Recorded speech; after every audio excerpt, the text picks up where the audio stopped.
has never had dim sum at Shinue Kiosk before, but it should be quite the feast for sure. Ooh, and that's Paimon's stomach right on cue telling her it's time to go find Gamin. Let's go!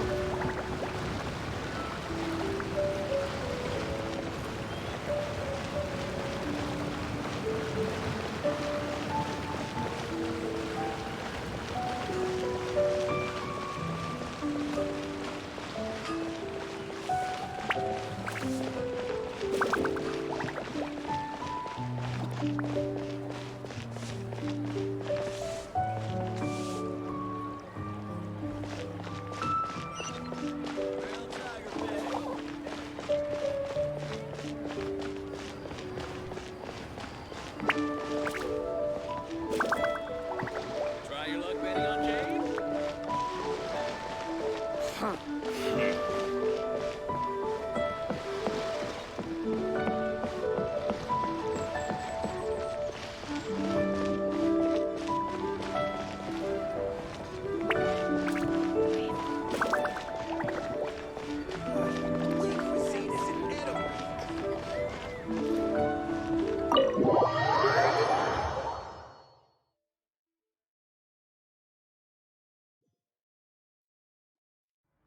Oh, you're here early. I just ordered. The food should be out in a second. Sit down, sit down. Let's all take a seat!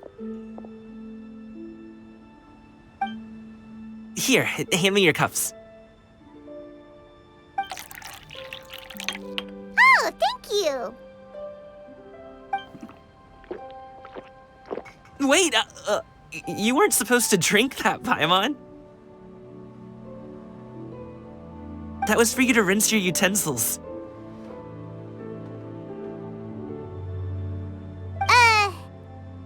That's a thing?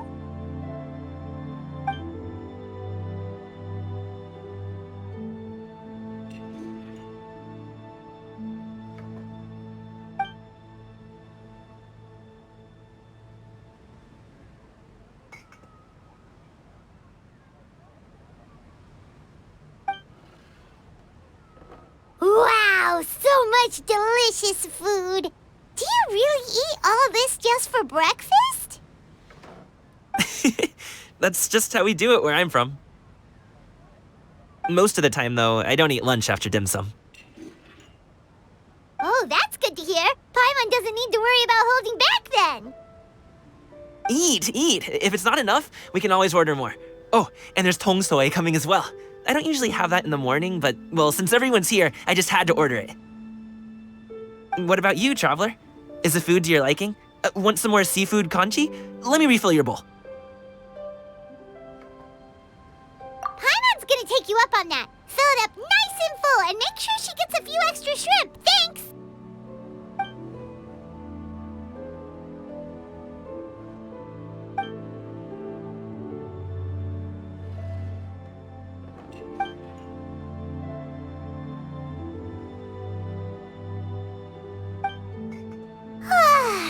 So full. That meal was so satisfying, it even gave Paimon some extra brain juice. Oh, listen! Paimon's figured it out. Let's think about this for a second, Gaming. You invited us to this awesome restaurant and ordered a whole table full of expensive dim sum just for the three of us. Well, you must be hiding the fact that you're some young master from a rich family. That would explain why you try to keep your friends and family away from each other. Are you confusing me with Xingqiu? Huh? You know Xingqiu? You sure know a lot of people.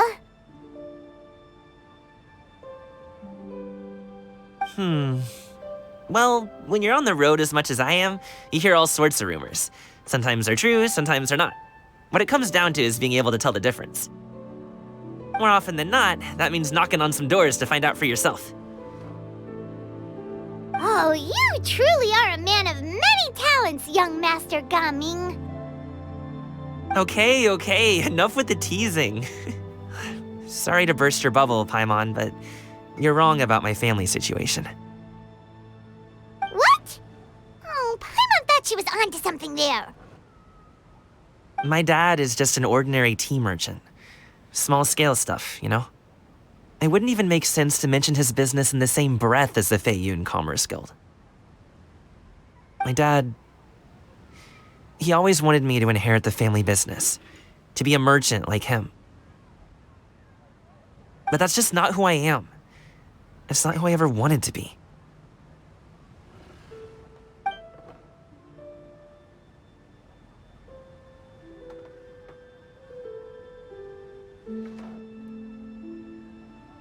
Have you ever talked to him about it?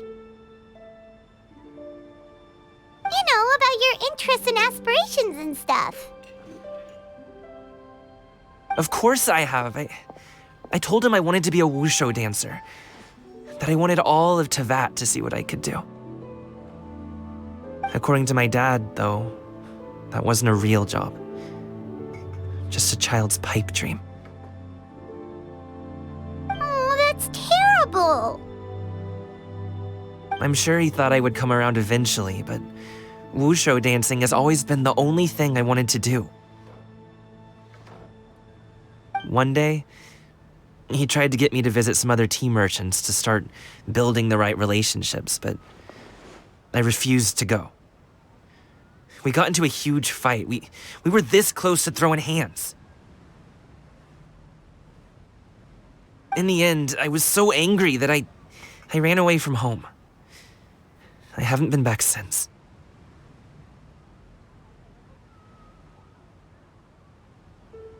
Don't get on my case just yet, okay? It's not like I think I'm completely without fault. No, I know that it wasn't the right way to go about things. But my dad's stubborn. No matter how hard I tried to convince him, it just went in one ear and out the other. There was no changing his mind.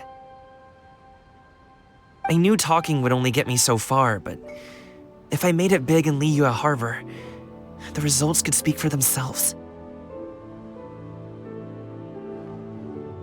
Gaming. But I'm sure you both already know how that's going. Wushu dancing's just not that big in Liyue Harbor. In the past, I would go door to door from store to store, asking if they would be interested in hiring a performer. Most times, I wound up eating nothing but humble pie. And you can't just rely on dreams to put food on the table, right? So I found a job as a guard to make some money. And now I have enough to get by and then some.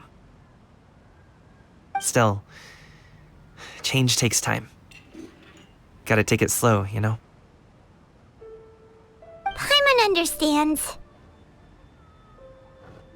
Okay, enough of all that serious talk. Our tea's getting cold. Ooh, let's do something fun this afternoon. What do you say, huh? I'll organize.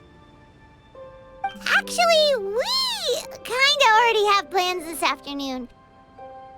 We told Xianyun that we would go to her kite-making workshop. Oh? Are you interested in kite-making, Gaming? Oh, no. It's just that I happen to know Auntie Xianyun.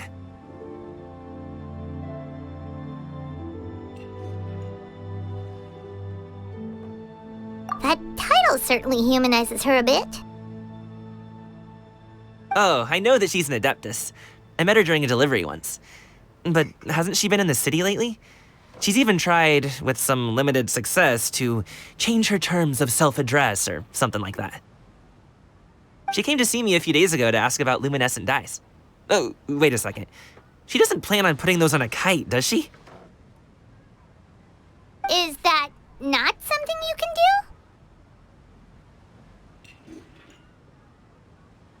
It's one thing to use it on cloth, but applying it to paper is another matter entirely. Why couldn't she tell me what she wanted them for?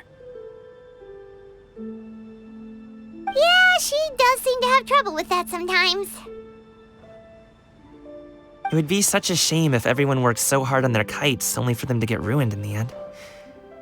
Okay, I'll go with you. If Auntie Xianyun wants to use those dyes on a kite, the formula will need to be changed.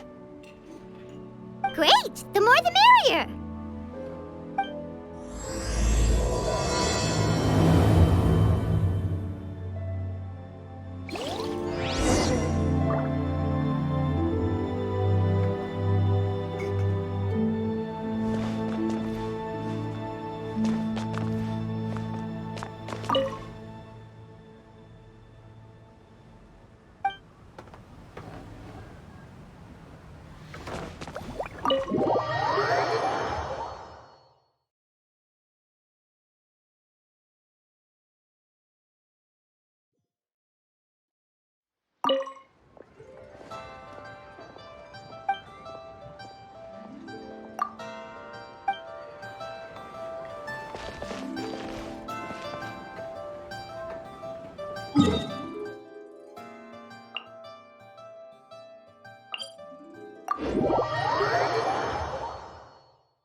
Ganyu!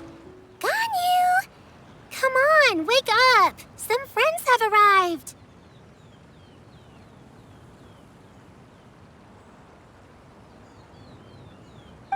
Hello, friends.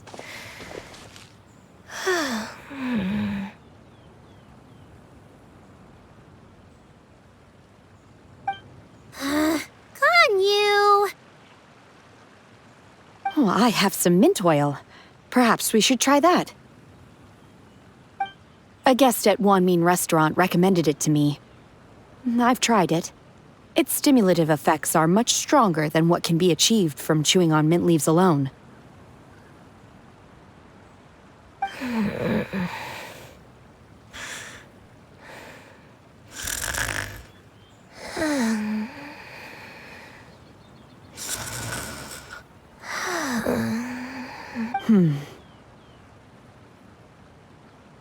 Apologies in advance.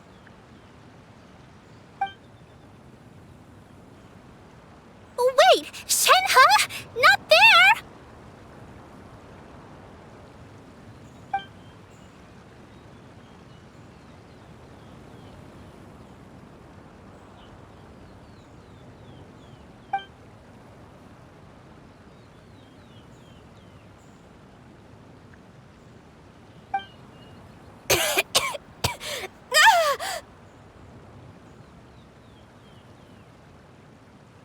See? It worked.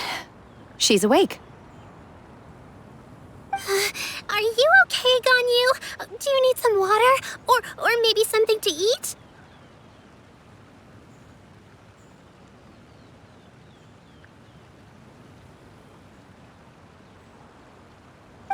I'm fine.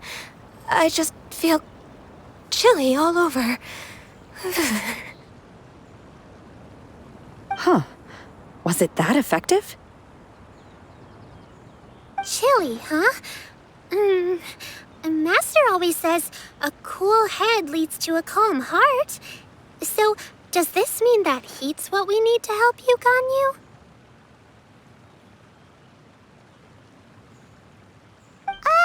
Paimon doesn't think that's what the expression means exactly. I feel a bit better now. Was I asleep?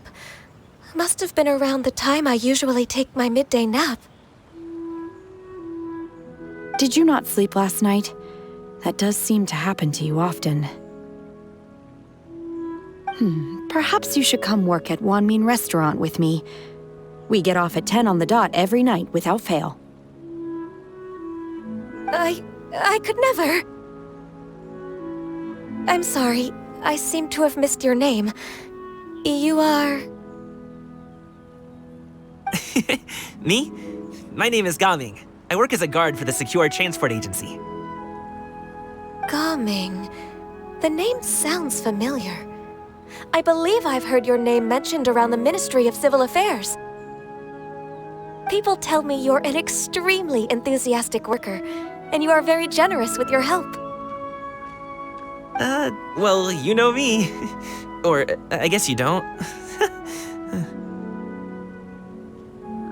My name is Ganyu. This is Shenhe, and this is Yao Yao. It's an honor to finally meet you all. Oh, you must be here for Auntie Xian Yun's kite-making workshop, right? Yes. I have neither made nor flown a kite before.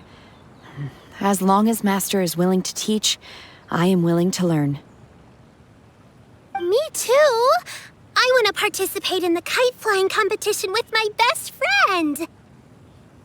Plus, it's more meaningful if you make the kite yourself, right? Your best friend didn't come with you? Well, Chi-Chi's been super busy helping Dr. Baiju lately.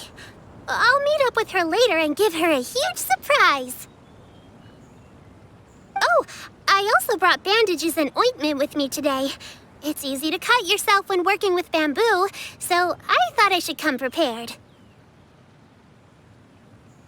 Wow, you're really thoughtful. As for myself, I'm afraid I lack some of my companion's enthusiasm. I was originally planning to buy a ready-made kite and just enjoy the festive city atmosphere with everyone. But Cloud Retainer is always going out of her way to look after her juniors, wanting us to have the best there is. She always puts us before herself. Huh. It was so thoughtful of her to arrange this workshop, so I simply couldn't let such consideration go to waste. My motivation for being here might be a little different, yes, but I'm ready to put in just as much effort as everyone else. Well, we're all here, but where the heck is Xinyun? Shouldn't she be here by now? Who is it that speaks of oneself in such an ill-tempered tone? Oh, come on! You clearly heard Paimon! Master stopped to buy grilled tigerfish to share with everyone. Come get it while it's still warm. Oh, Paimon, sorry, Miss Illuminated Bird! Paimon always knew you were the smartest, coolest, and prettiest Adeptus. Someone as wonderful as you is sure to have brought enough for Paimon as well, right?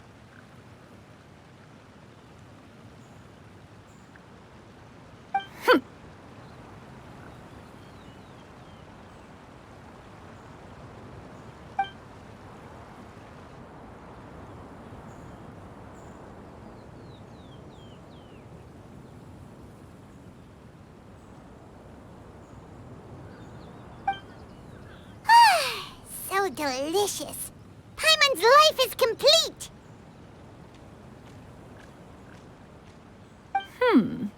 It appears that we've ended up with quite a few participants indeed. Go ahead and divide yourselves into small groups. The materials are over here. The regular dyes and luminescent ones have been clearly marked. Use them as you see fit. As for how to make the kite, one assumes you all made sure to listen to the instructions one provided while we were eating. Yes? Are there any questions? Paimon may have focused a little too hard on the eating and less on the listening.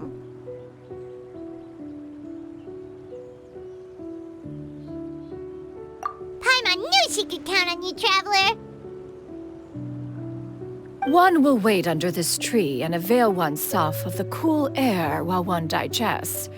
Do not hesitate to seek one's company if you have any trouble, questions, or simply want to chat. We're not in any hurry to get started. Why don't we go see what the others are up to?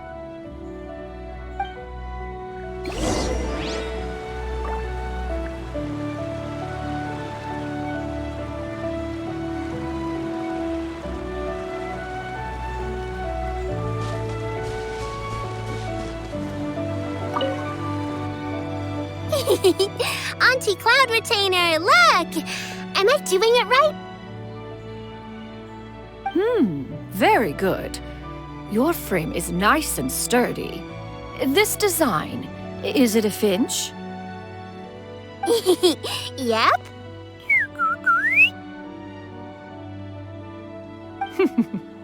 One is looking forward to seeing your finished product. What color are you going to make it, Yao Yao? I haven't decided yet. If I make it blue, it'll be more like my friend. But if I make it gold, it'll be more like me. If you are asking for one's own opinion, one would advise choosing gold. When giving a gift, the key consideration is the recipient's feelings, is it not? One imagines your friend would much prefer a kite that reminds them of you. Oh, hey, I never told you the kite was for Chi-Chi. How did you know? With age comes wisdom, child. One simply has a way of knowing things. Oh, cool. Thanks, Auntie Cloud Retainer. I'm gonna start painting it gold right now. Good. One will watch.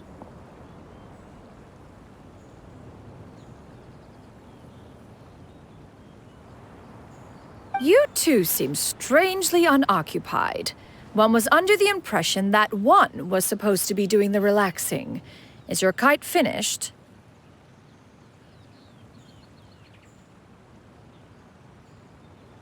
We actually haven't started yet, but we're going to start, right now.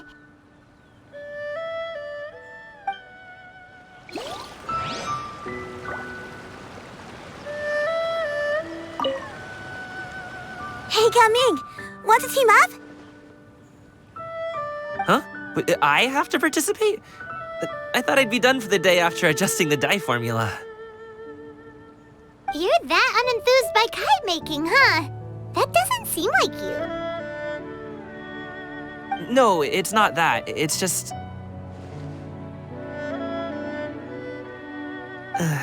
it would take too long to explain. I guess I'll just make one then. What shape should we go with? How about a butterfly?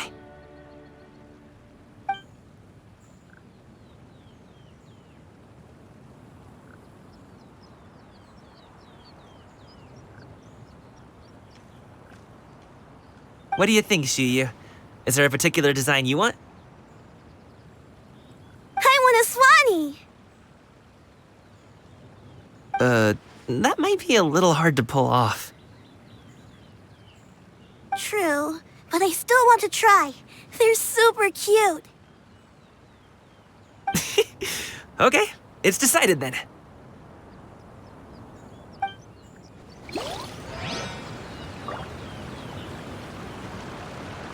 Gaming, can I do the coloring? Sure. I'll go ahead and make the frame for you.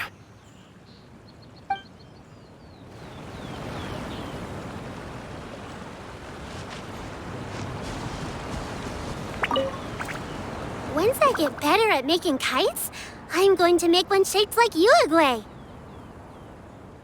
You gave him to me, and he's just the best.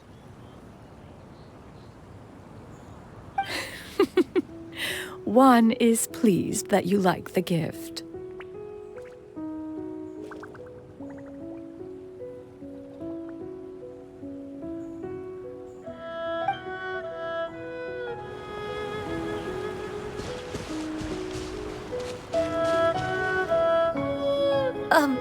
Shenhe, it would be great if you could refrain from putting things on my horns from now on.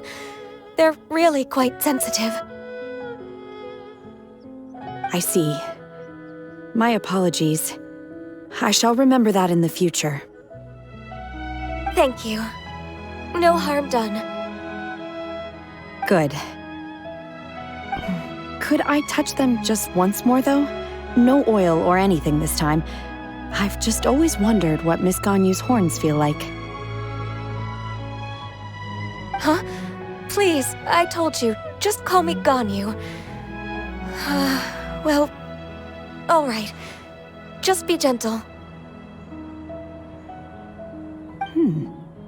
Firm to the touch with no discernible temperature.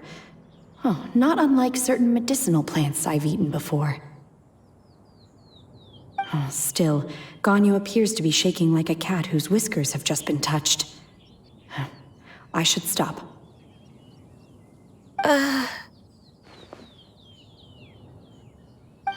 I see. Then I'll apply the oil to your forehead next time. Oh, no need. I'll just refrain from taking afternoon naps outdoors. Anyway, we should probably get started on our kite. It won't be long before Cloud Retainer comes to check on our progress. Perhaps we should just choose the most traditional style. Okay. Well, they seem to be getting along swimmingly. Let's not disturb them.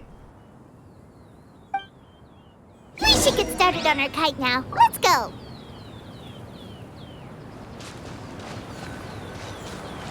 The scissor-tailed swallow sure takes a lot of curved bamboo rods to build. Ugh. It broke.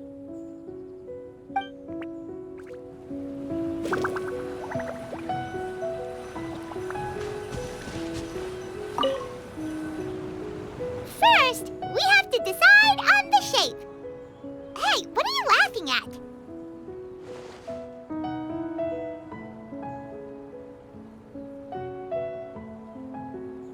Oh, that's not a completely crazy idea. If nothing else, a Paimon-shaped kite could at least make sure you never get lost on your travels and always find the tastiest food and funnest things to do wherever you go.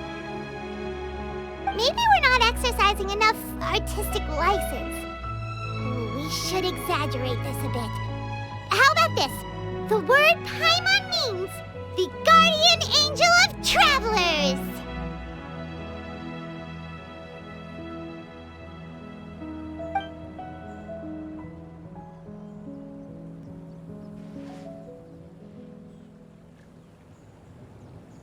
Now, what expression should we give her, since the kite is going to be flying super high in the sky?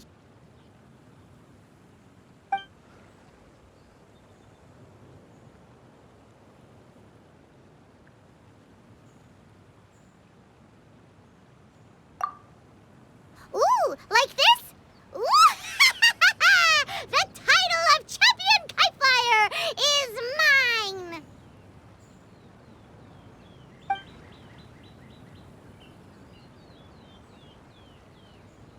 Since the kite is going to be flying super high in the sky.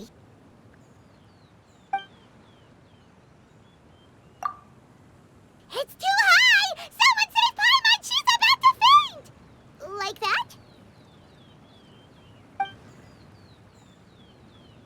Since the kite is going to be flying super high in the sky.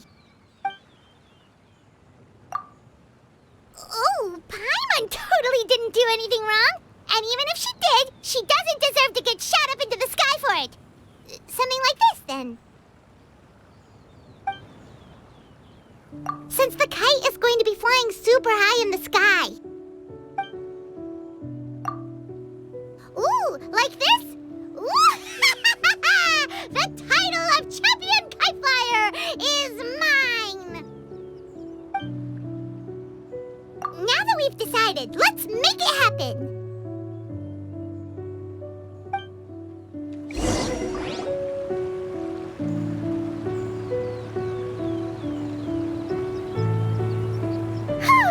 It's done! Paimon has to say, Kite Paimon might even rival real Paimon in terms of cuteness. Now we just have to attach the string, right? All right, gather around, everyone.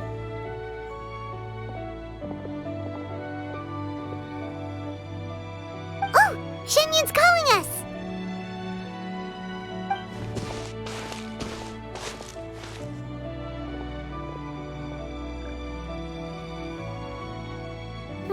Let one take a look.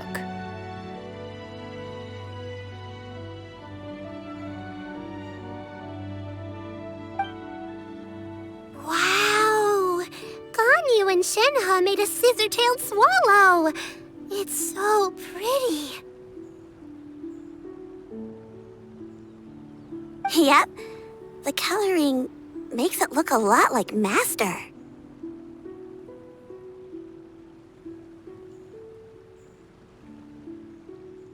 If the tail wasn't split in two like that, it might even be a spitting image. If you look closely, there are a few spots where the colors go outside the lines.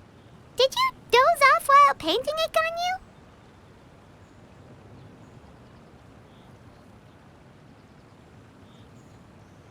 I did the painting. I stared at the paper for quite some time, but I simply could not recall the coloring of any bird. Except Master. Or should I say that I'm too familiar with her crane form? Even when she stands before us in human form, all I can see is blue and white.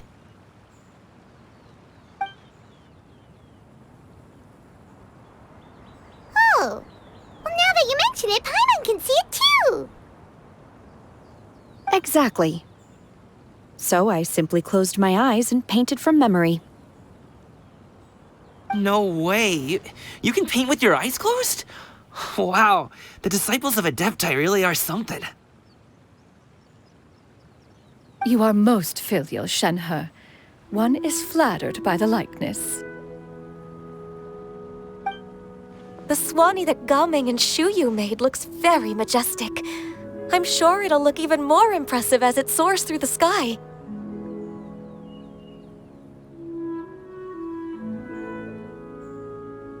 The eyes and ears glow in the dark, so you're sure to see it at night. Your golden finch is cute too, Yao Yao. It's all thanks to Auntie Cloud Retainer's guidance. What about your kite, Traveler?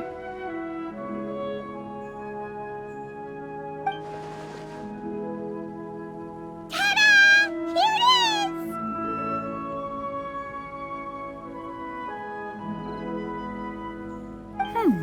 Its self-important countenance bears a striking resemblance to that of its namesake. It makes her look like she's already won the competition. Well, that's gonna happen one way or another.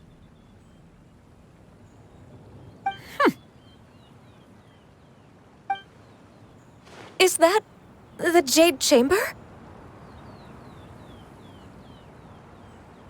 Oh?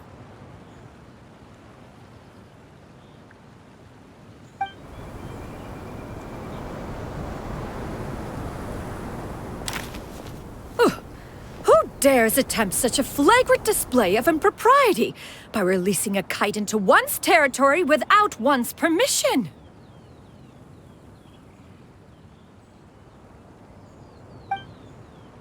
Oh, and to do so by making use of this crude piece of mortal machinery. One simply must know who it is that possesses such impertinence.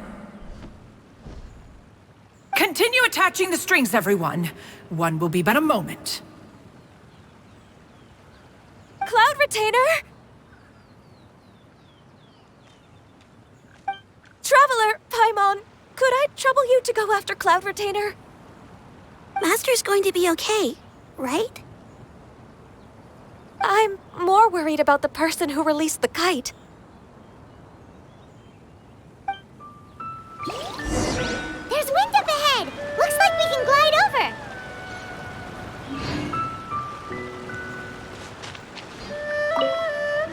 I hope the person who released the kite is going to be okay.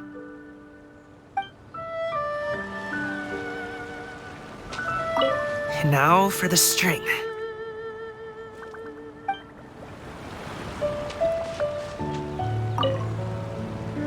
Be careful, you two!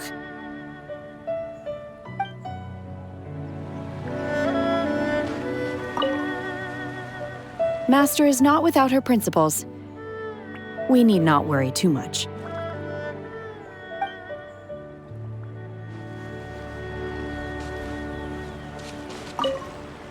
Please look after Master for me.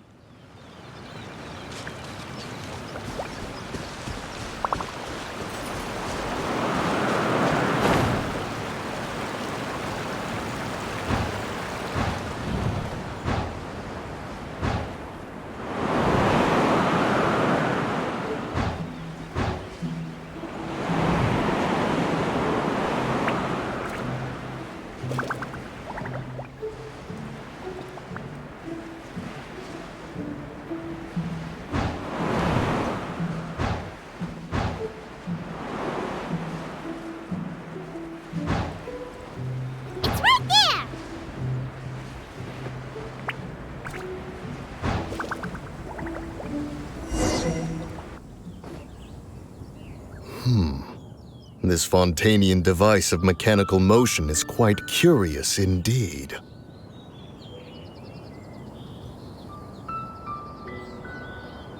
Now is hardly an opportune time for your musings. Someone among us was not sufficiently attentive, and now the kite has vanished. Calm yourself. Do you have any recollection of its last location? One believes it drifted in the direction of Mount Outsong. Perhaps it is mere happenstance, but one feels a certain sense of dread at the thought. Your concern is misplaced, surely. Cloud Retainer is either in the city looking after her disciples, or secluded in her abode attending to her research. She will not notice that kite. On the subject of said kite, however, one simply must remark on the genius of its windless lift technology. One cannot help but surmise that its ingenuity rivals that of Cloud Retainer's creations. Still thy tongue. If Cloud Retainer were to hear you profess such a thing, we can both say farewell to any further use of the Supreme Cuisine Machine. One presumes that this kite belongs to you. Huh? Regard the situation with which we are now confronted. This is all your fault. One's fault. One seems to recall that releasing the kite was no solitary endeavor. Say something, Mountain Shaper. Surely you can think of something to appease her. Further explanation shall only fan the flames of her wrath. It would be better to stay silent and retire at the earliest opportunity. We can hardly avoid her forever. That may suffice during Lantern Rite. But what about the Moon Jace Festival? Sooner or later, she will discover our true identity.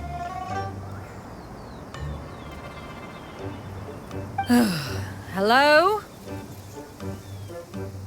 Go retrieve the kite. Absolutely not. You retrieve it. That is not our kite. Oh, so an adeptus such as oneself is mistaken then? Ah, you're an Adeptus? Please forgive us for any impropriety. I truly possess no inkling of who could have released a kite into your esteemed domain.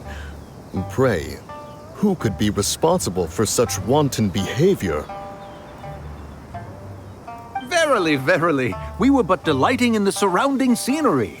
This locale is home to such exquisite... mint!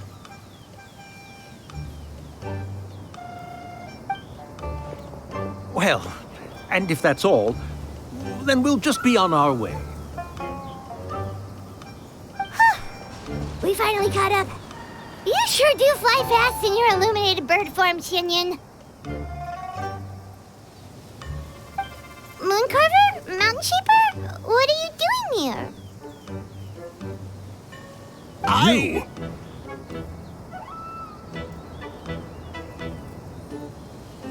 Okay, now Paimon's getting a weird vibe. Did she say something wrong? It is of no consequence. Long has one seen through their disguises. One was simply curious as to how long they would keep up the act. Then you are not angry?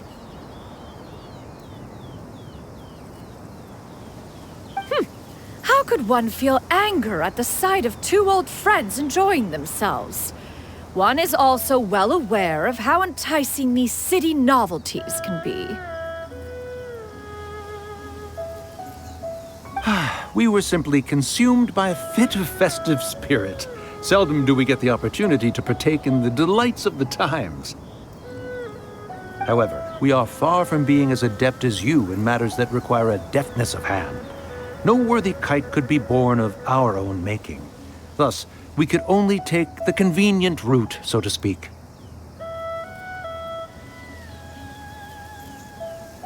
Your prowess in mechanics is unparalleled, Cloud Retainer. You wield the wind and waves themselves.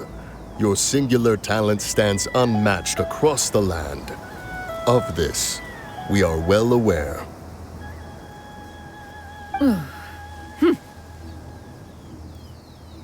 One has guests to attend to. We will have to convene again some other time. Traveler, Paimon, do try to keep up. We're leaving already?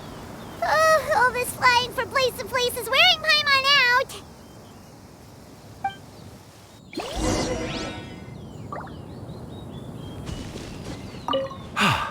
It seems that one's concern was misplaced after all.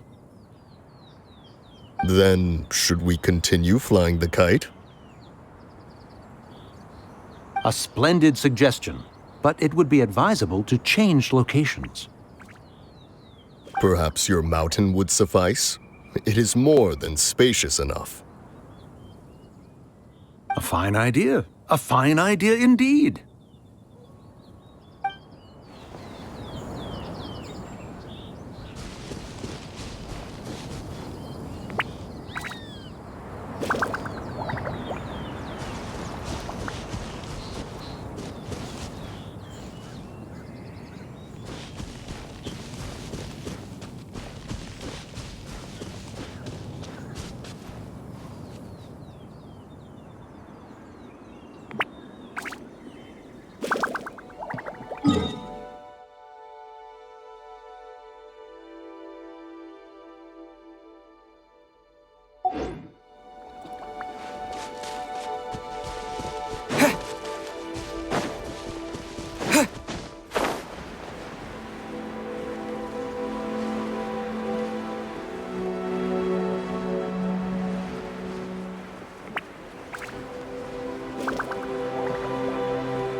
They're back.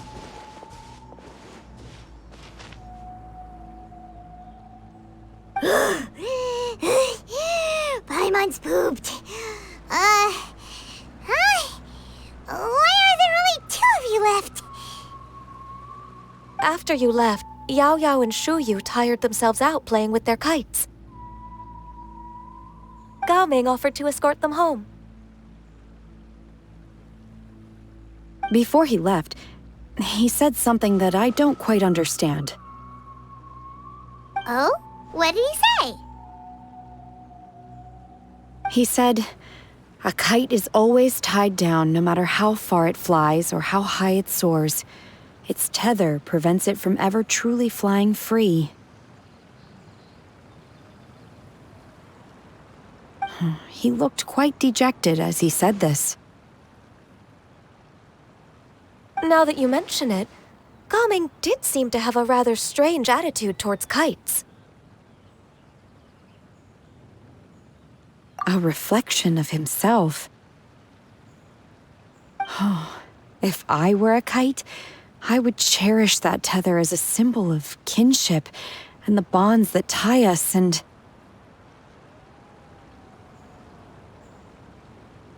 Shenhe?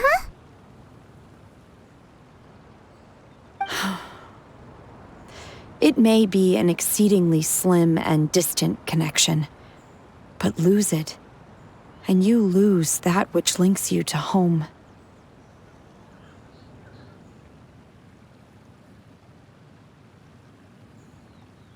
If Gaming truly sees a kite as a reflection of himself, then I fear I understand his words even less.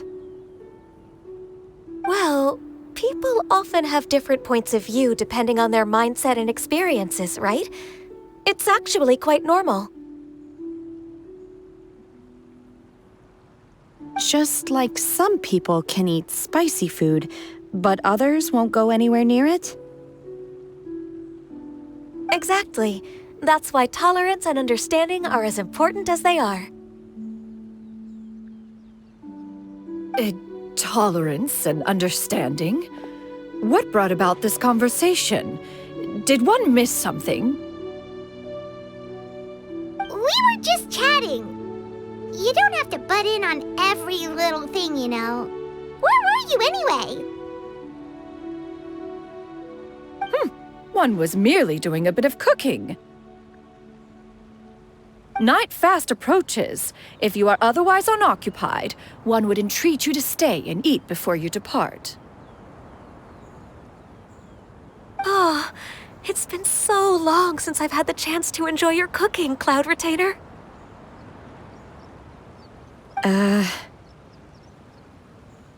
Worry not. One has prepared a variety of meat and vegetable dishes. One is more than familiar with everyone's culinary proclivities.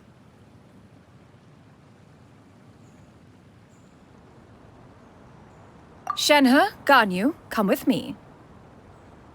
Whoa, what's with all the secrecy? You're not trying to play favorites, are you?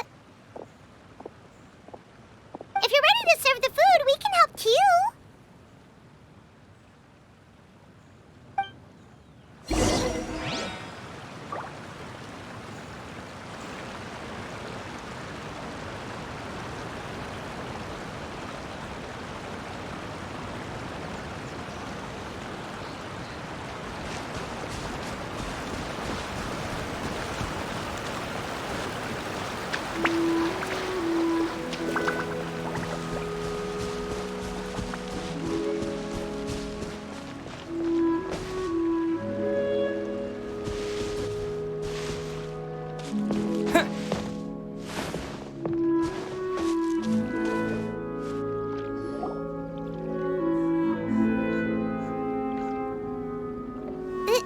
This is...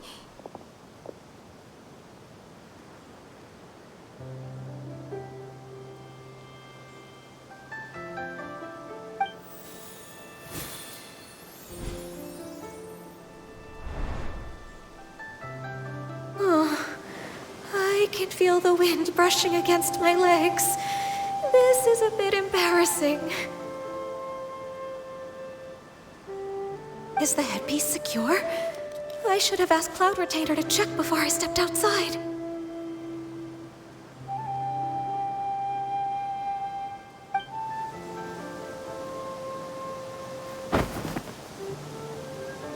How do we look?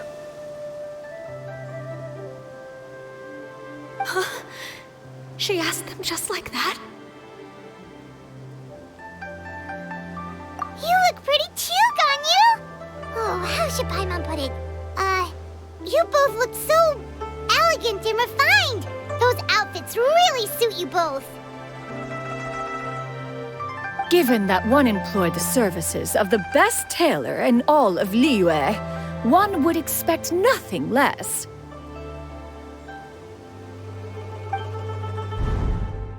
What colors have you been partial to lately, Shenhe and Ganyu? Lately? Why is Cloud Retainer suddenly asking about what colors we like? I like black.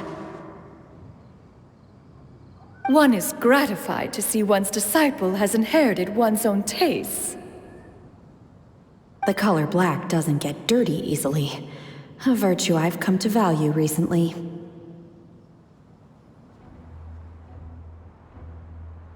And you, Ganyu? I favor blue and black. And the material is sufficiently comfortable, yes? Yes, very. I simply cannot thank you enough, Cloud Retainer. For this gift. And the kite, too.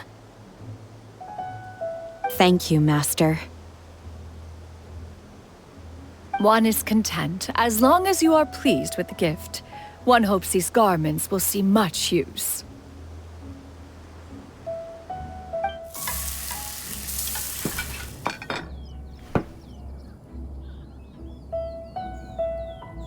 Seems like your supreme cuisine machine is just getting better and better, Xianyun! This golden crab's particularly good. The shell's deliciously crunchy, and the meat inside is so succulent and sweet! Paimon can't stop eating. It's a good thing Gaming isn't here, or Paimon would have to duel him for the food. You know, with chopsticks.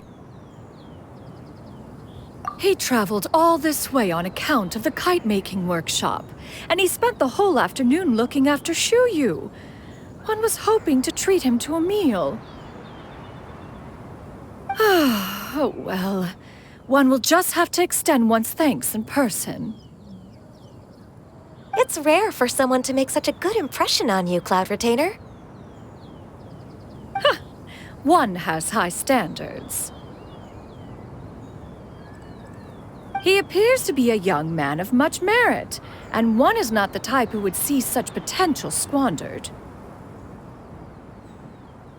It appears that he wishes to break free from the kite string that tethers him.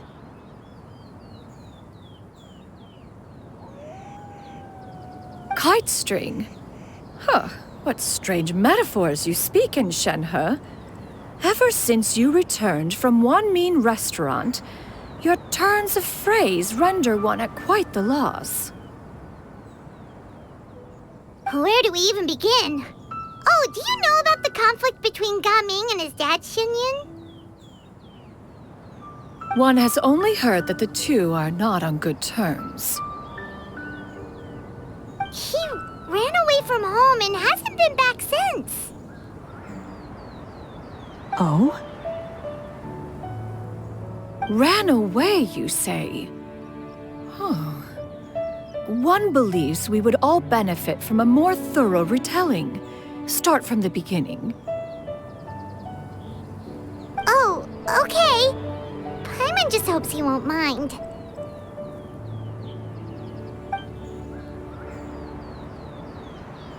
What? This shall not do.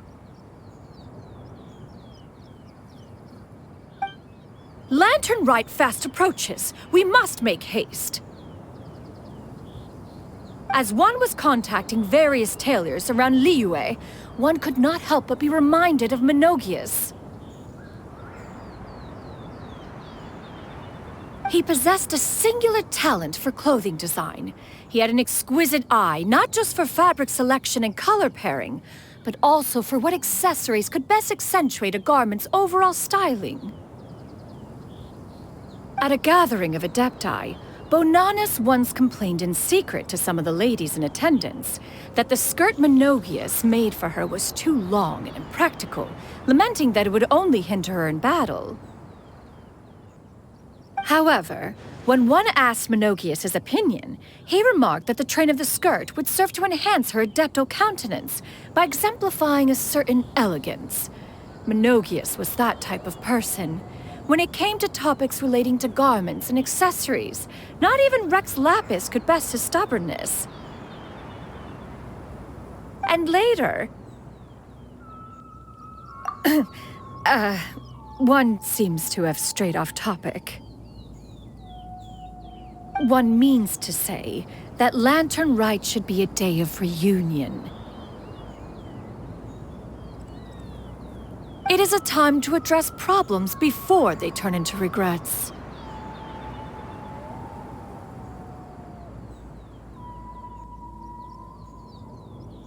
Fate is fickle. The cruel reality of this world is that suffering and misfortune can befall any of us without design or reason. If there is a chance for young people to remain insulated from this reality, one should do one's utmost to make it so. That's nice and all, but Do you have any ideas, Cloud Retainer? Perhaps adeptal arts could be of use. No. Mechanics, perhaps. One fails to see its use in a situation such as this. Is there anything I can do to help?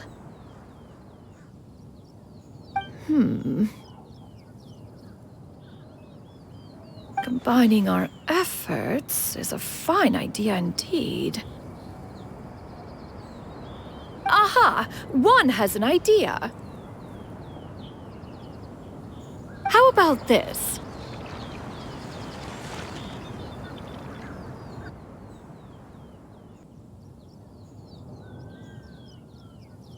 Does that make sense to everyone? yep. Oh, Paimon really hopes this works. One's designs never fail. Now then, I counsel rest for all, and to make the necessary preparations. One shall see you in 2 days.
It's time to carry out the plan! Let's go find Gaming! Hope everything goes well.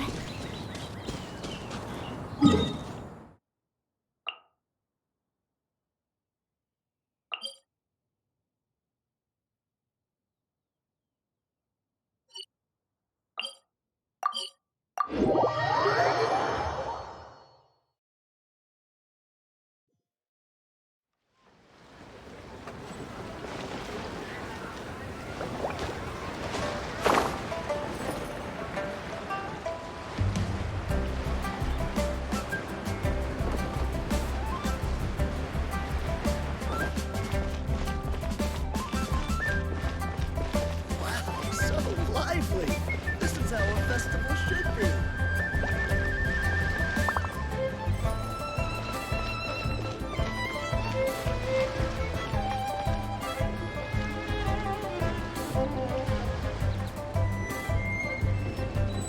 Hi, Gaming!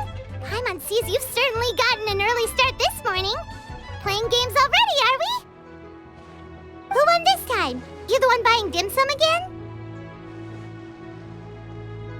Hey, when you put it like that, it makes it sound like I'm always the one losing. Ah, perfect, you're all here. There's an important commission I need your help with. All right, I've got the time. Where are the goods? Well, it's not just goods this time. I need you to escort a tea merchant and their wares from Chaoying Village to Liyue Harbor. A very important client has requested to meet with him.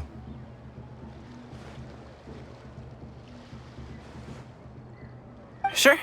What's this merchant's address? Well, here.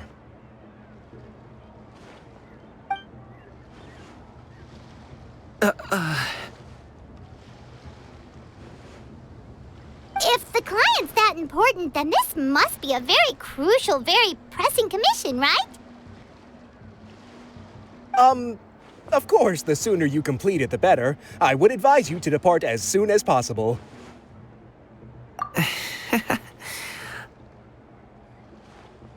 All right, don't work too hard now, Longjo. We'll set off then.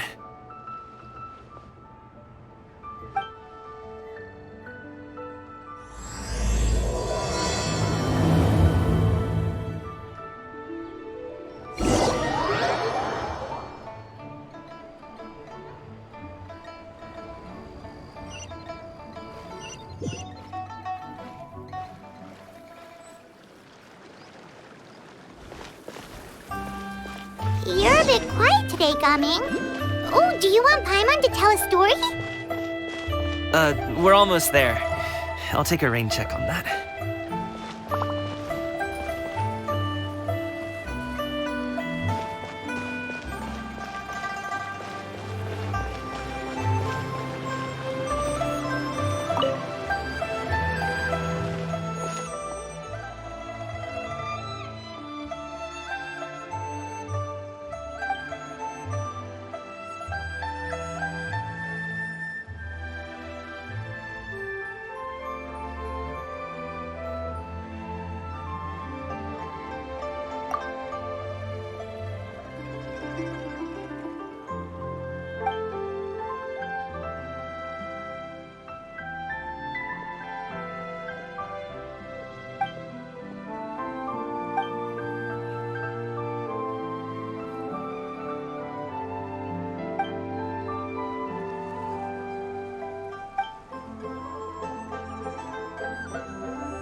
the tea merchant heading to Liyue Harbor. We're here to escort you.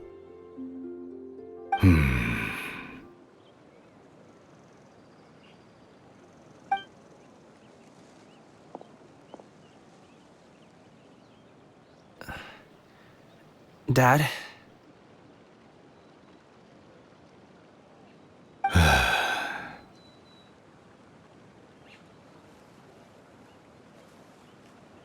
Oh, so you're Gaming's father. It's nice to meet you.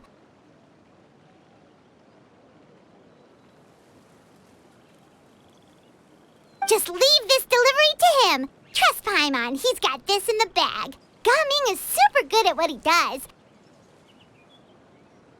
Everyone at the Secure Transport Agency says as much. Even the Ministry of Civil Affairs has nothing but good things to say about him. Seems like you've made some sort of name for yourself at least.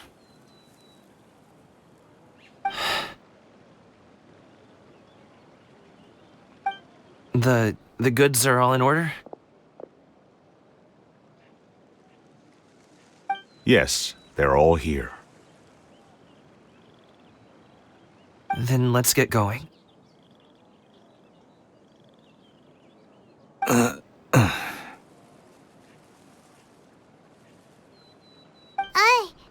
A very important client has asked for you by name.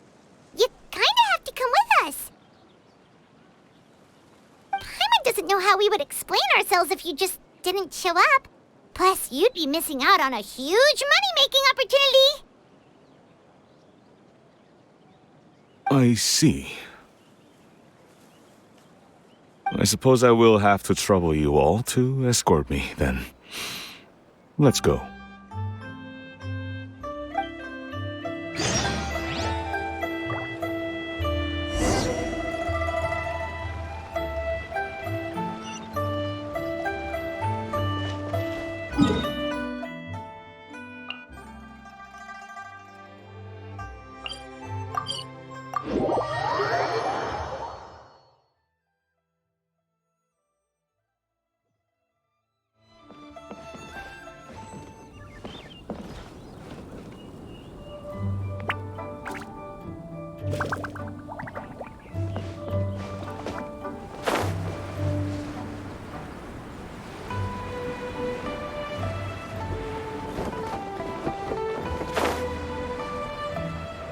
We've been walking for so long. Is anyone tired? How about we stop and rest for a bit? I'm fine. Gaming, don't you usually have some delicious snacks on you? Come on, bring them out so we can share them. I'm fine. Thank you. But the winter melon cake he gave us last time was so delicious. Have you ever tried it before, Mr. Ip?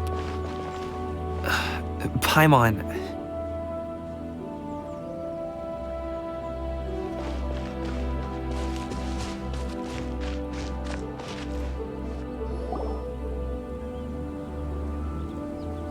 This place looks nice and open. Why don't you all rest here for a second? Huh? What about you? You're not going to join us?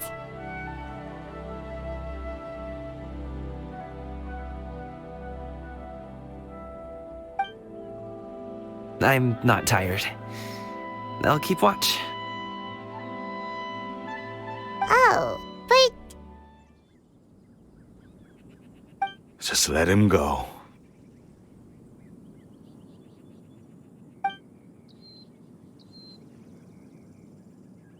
okay, we'll just share amongst ourselves then. Did you know, Uncle Ip, that the flavor of these cakes changes depending on... Halt! Who goes there? It appears that one's movements were overly conspicuous.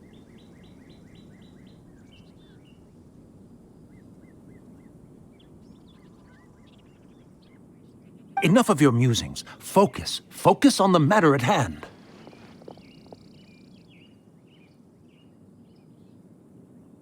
Present your exquisite ornaments at once. Indeed. Bring them forth readily and without protest. Ah! What do we do? It seems as if these two are acting alone. It won't be difficult to subdue them, but they might have something else waiting in store for Dad. The best way to keep him safe is... Leave this to me. I'll handle them. Traveler, Paimon, take my dad and the goods away from here. No, Gaming. It's too dangerous. This is what I do.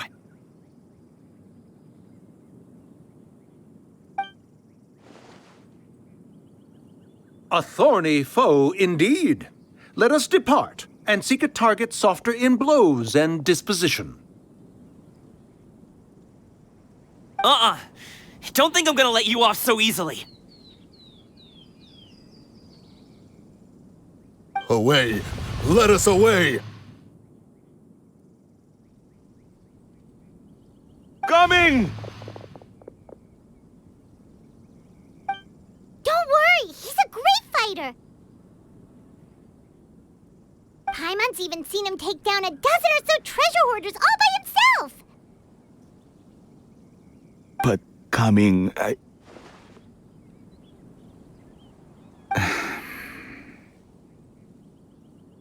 If he had just stayed by my side and learned the family trade, he wouldn't have to put himself in such dangerous situations.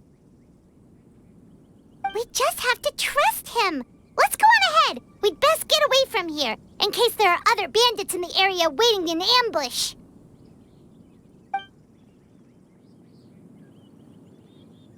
All is going to plan.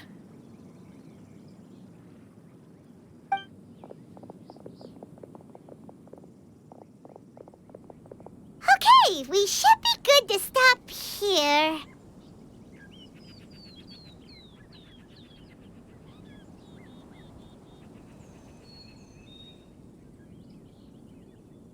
Youngli?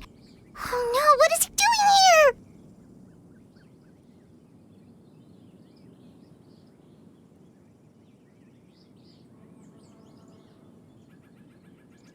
Good sir, please, listen to me. Reel in your line and leave this place as quickly as you can. There are bandits in the area.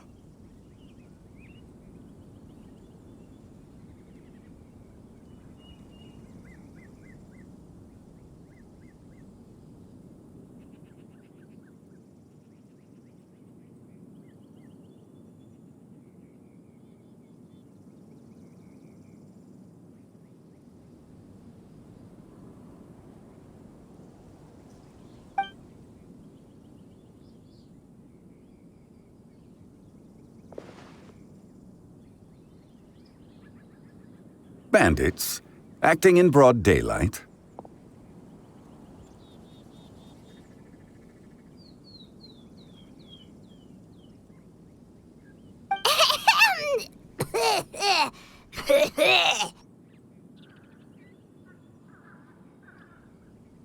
Oh.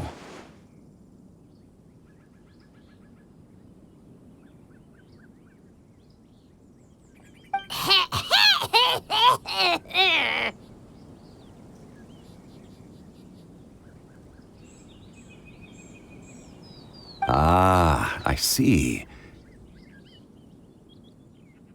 It appears many people are catching a chill as of late.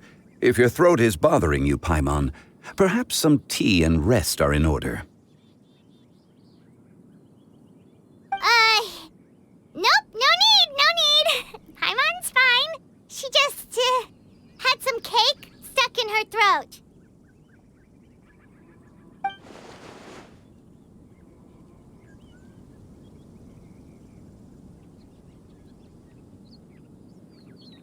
If there are indeed bandits in the area, then we should inform the Millelith at once.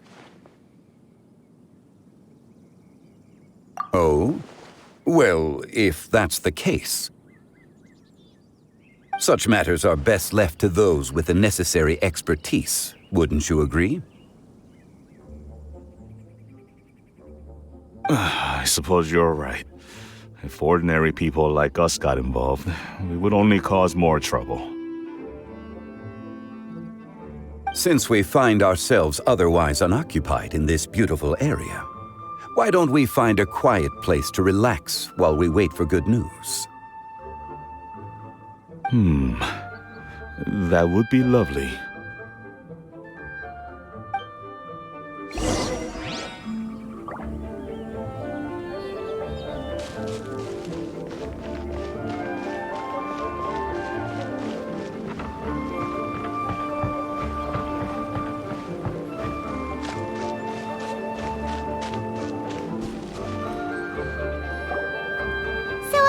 Uncle Ip does have a reason to be worried. After all, Gaming, the guard we mentioned, is his son.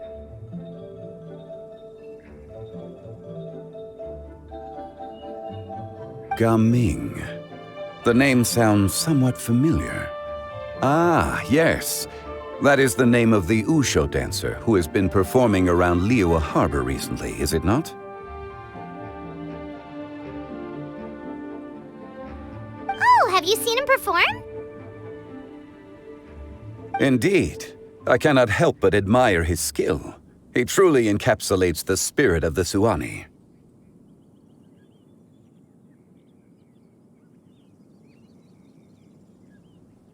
Usho dancing has become more well known in Liyue Harbor recently. However, although performers are seeing budding success, they have no doubt had to face many hurdles along the way. Ones not so easily understood by spectators such as ourselves.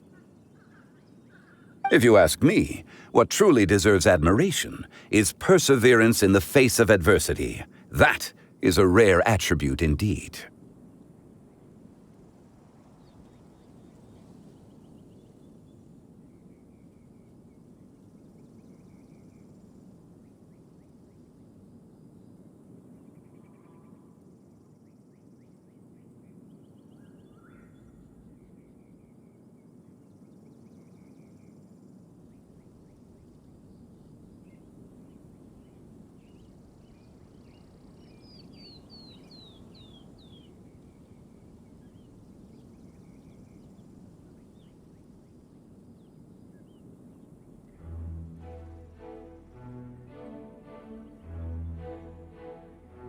I have heard many of my acquaintances praise Gaming for his kind, selfless, and courageous disposition.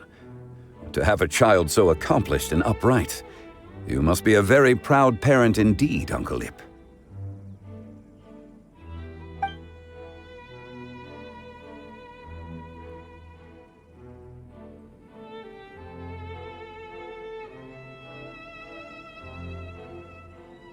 Seems like Zhongli has decided to skip the formalities.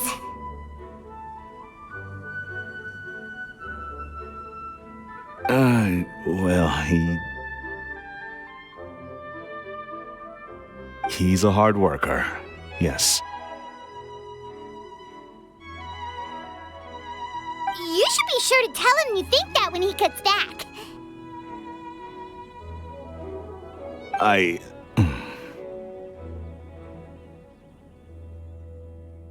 Your son is young yet. It's normal for someone his age to be a bit hot-headed. It's understandable to find talking about such things in person difficult. If there's a particular sentiment you wish to convey, perhaps we could pass it along for you. No. It wouldn't be right to ask that of you.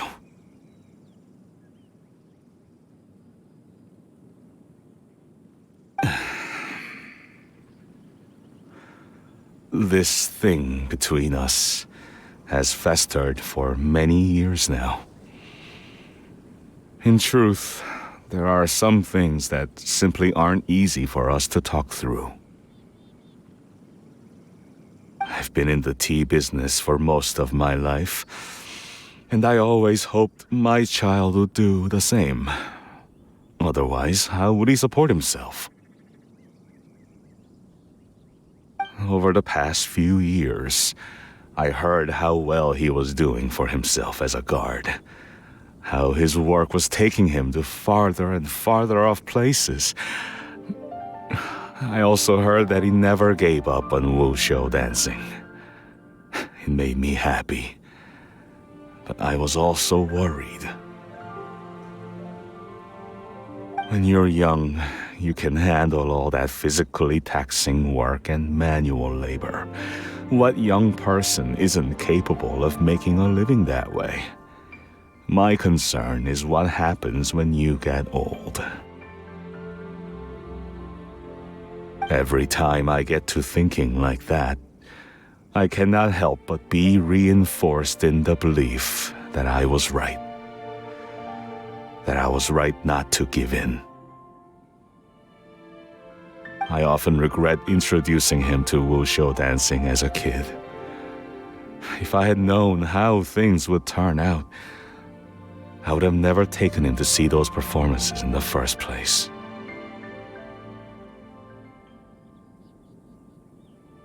It is only natural for a parent to strive to send their child down the right path. No one would begrudge you that sentiment, Uncle Ip. You need not worry. You seem quite young, Mr. Zhongli. Yet you speak with such wisdom. Perhaps I have misjudged your age.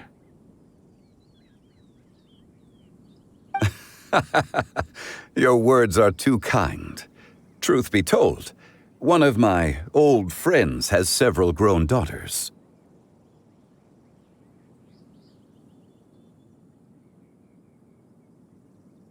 Rather than fretting about their future, however, she prefers to let them find their own way.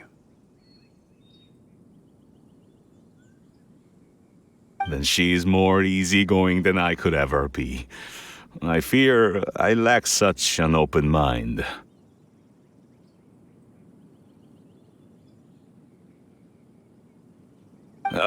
I meant to say earlier, there is no need to be so polite. Feel free to call me by my name, Ipdak.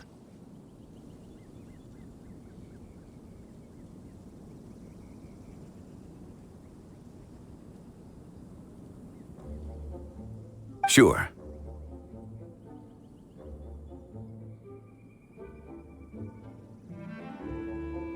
So, do you also think I fret too much, Mr. Zhongli? That's not exactly what I was hoping to convey. Only a fool would ask a parent not to worry about their child. But think of it this way. Raising a child is not unlike flying a kite. Hold the string too tight, and it can no longer soar.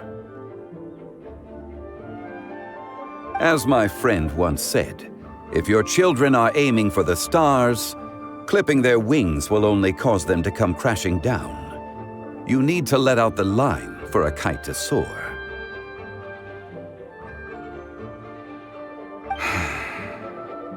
It seems I was too stuck in my ways. You need not reproach your heart for caring. You simply need to loosen your hold a little.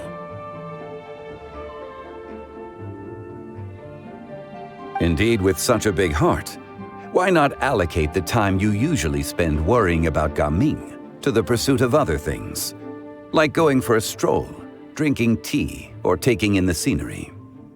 You never know what surprises could be in store. Things can change in the blink of an eye.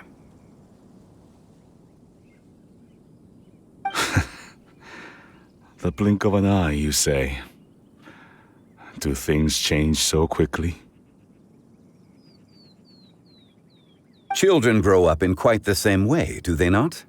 Day after day, year after year, sometimes in the blink of an eye, but always when you least expect it. As a father, I'm sure you know that best.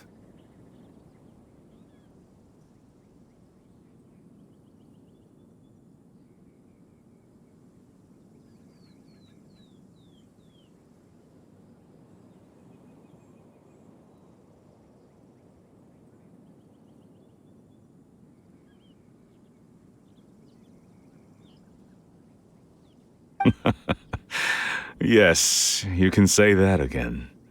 One second, Gaming was a kid. The next thing I knew, he was ready to fly the nest. Zhongli certainly has a way with words.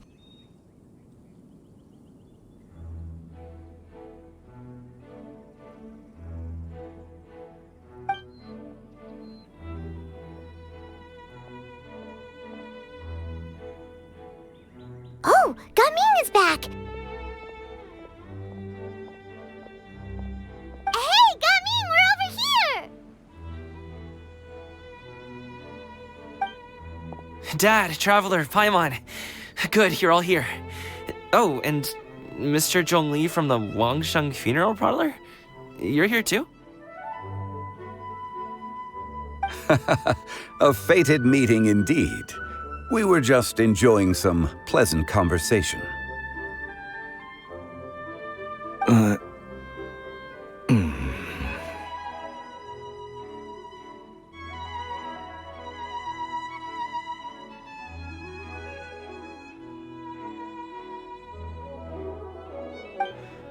Is everything resolved?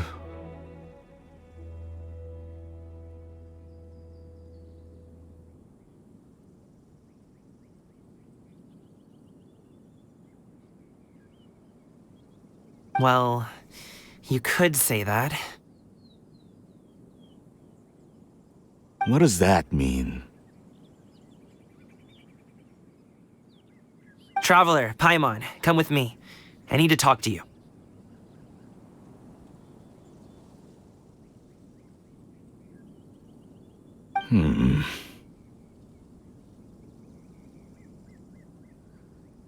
Huh? Oh, okay.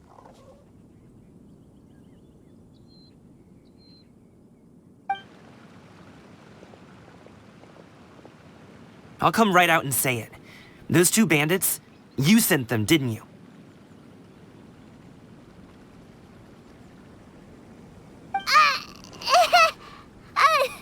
So that's how we're starting off?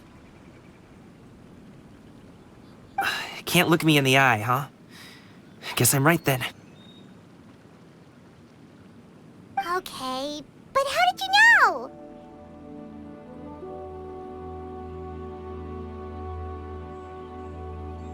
At first, their mannerisms seemed a bit stilted. But once I got close, it was obvious that they possessed great skills. I was right on their tail, and it should have taken only a few steps to catch up to them, yet somehow, I was never able to close that distance. People with that level of skill would have gone about things differently from the start, like sneaking up on us while we were distracted. Unless, of course, their real motive was to lure me away from the group all along. Wow, you're pretty quick on the uptake.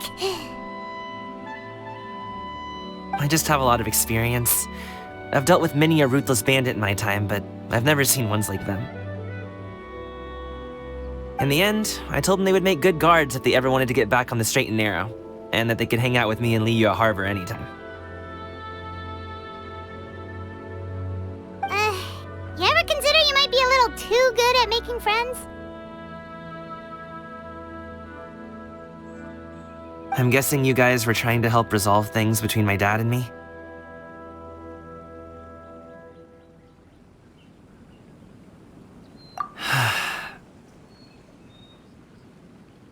I appreciate it, I really do. But this conflict between us has been going on for a long time.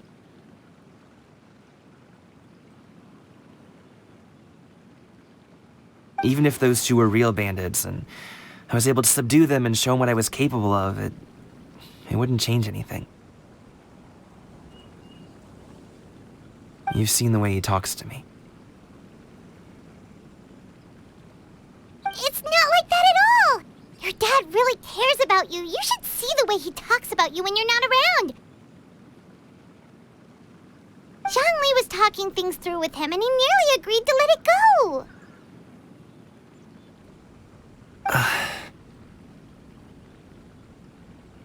You don't believe us? He won't let it go. He can say as much as he wants to other people, but he won't talk to me. I'm certain of it.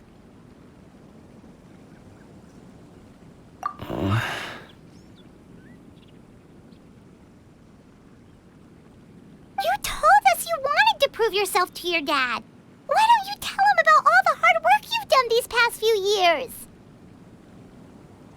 Will that even do anything? I'm not sure talking is enough. You won't know unless you try.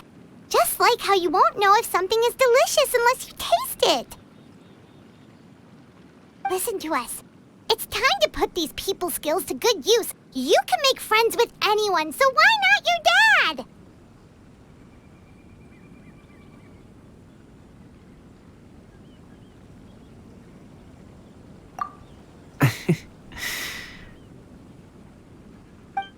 I'll do my best.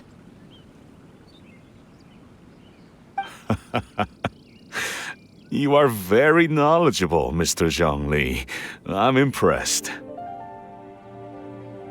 Despite my being in the tea industry for several decades, it seems I still have much to learn about the art of tea tasting. You flatter me. It was nothing but a few humble musings. How much tea have you drank since we've been gone? Ipdak and I have found many a common interest. Our friendship, much like a cup of tea, seems to grow stronger the longer it has to steep. Well said, Mr. Zhongli. Gaming, Mr. Zhongli is very knowledgeable. You should take the opportunity to learn from people like him when you're in the city. Huh? Oh, of course. Ahem. Zhongli?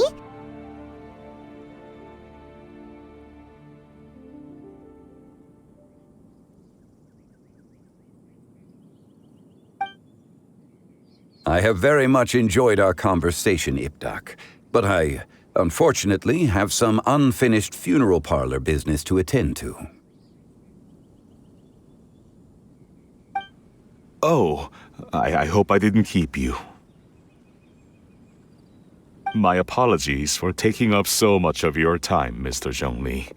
No need to stay on my account. When you're less busy, let's find a time to meet. I'll treat you to dim sum.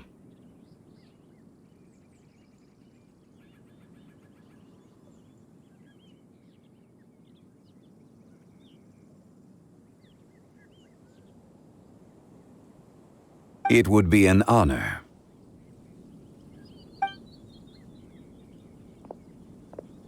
We'll see you off, Zhongli. You two have a nice chat, all right?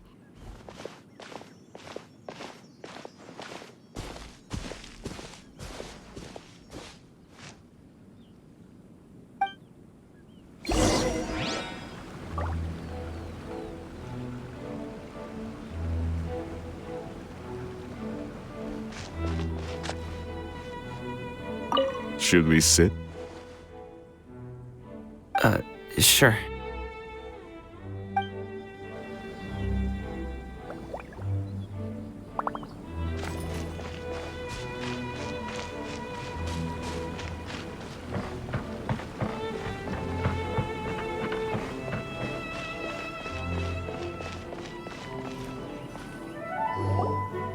Thanks for helping us talk things through with Uncle Ip. Good thing you were able to pick up on what we were putting down. I have been around the both of you for some time now. You could say I have a certain level of expertise in that regard.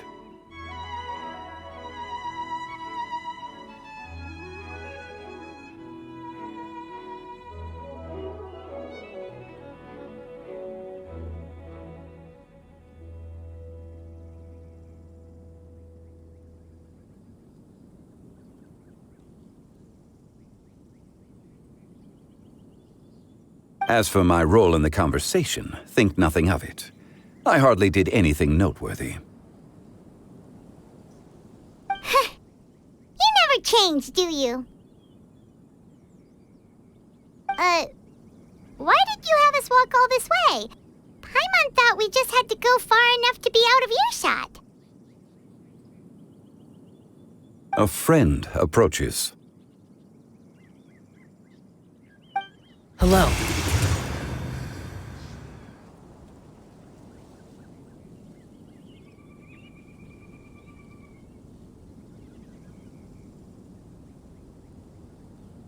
Xiao! You're here too? I've been here the whole time?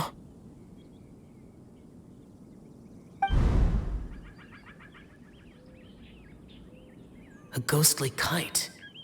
Could that elusive Director Hu be coming to Wangshu Inn once again?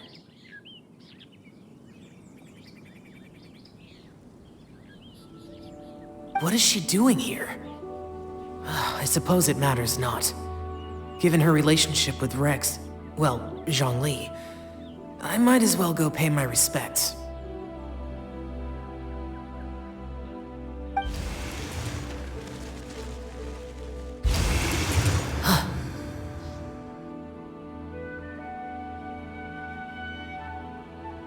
It's you! I thought you were Director Hu. Ah, your arrival is most fortuitous. Do you want to try out this new gadget? The addition of the power source makes the takeoff more stable. It's just that... He seems quite immersed in the study of this device. I fear it's almost too stable. It completely negates the pleasure of seeing one's kite sway with the wind. It's a bit of a shame. In truth, I'm here because Director Hu dispatched me to purchase some items in preparation for Lantern Rite. I see. Much like she does every year. Much like she'll do next year, I would imagine.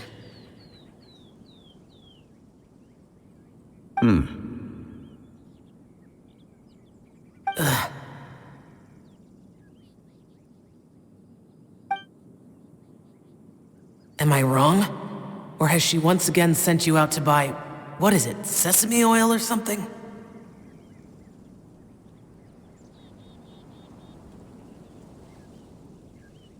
While we're on the subject, I do wonder why she is so obsessed with using sesame oil in the preparation of mixed vegetable dishes for Lantern Rite. A recommendation from Xiangling, perhaps. What do you think, Xiao?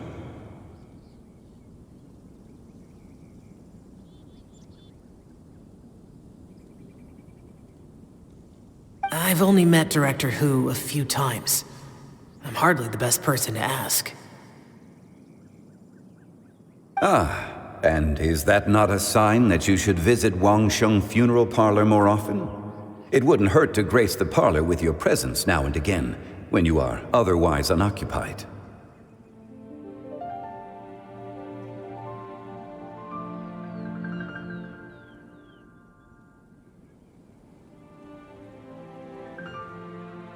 This one here is a traditional kite, one without any equipped mechanical device.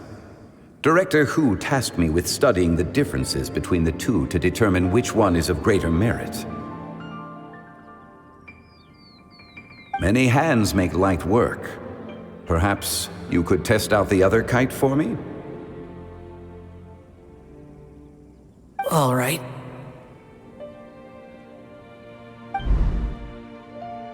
I have made my comparisons.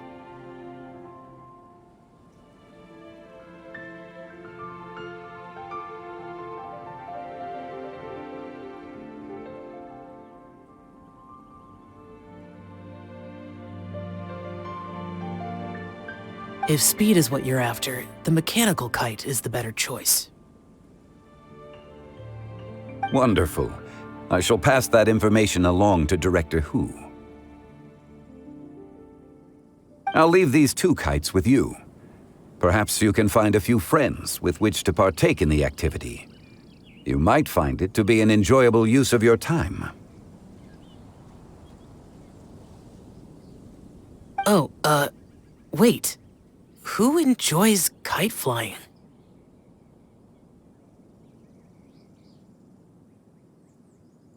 Well, I would imagine someone of your talent and wisdom is more than capable of finding out. So, you were testing out the kites for Hu Tao and even roped Xiao into doing it for you? Paimon didn't ask earlier because the situation was, awkward. I would hardly say I roped Xiao into anything. I simply sought the help of a friend. Besides, we did the testing together. Seems like our pool of competitors is growing.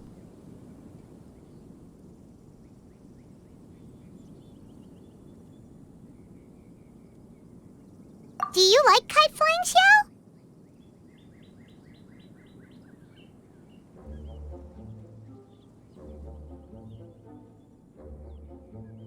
I suppose I neither like nor dislike it.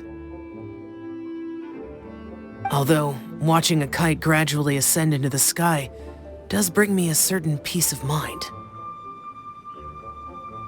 Perhaps they're a bit like shell lanterns in that way. Kite flying is also a pleasant form of relaxation.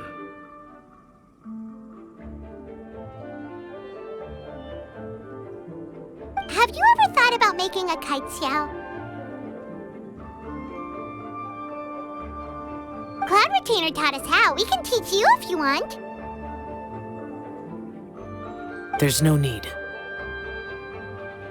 Menogias was the only Yaksha among us who had an interest in matters of ornamentation and design.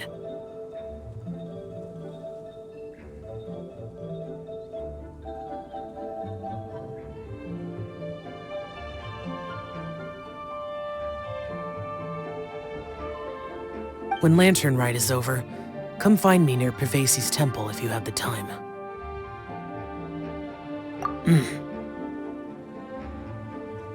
It's getting late. I should go inform Director Hu of our findings.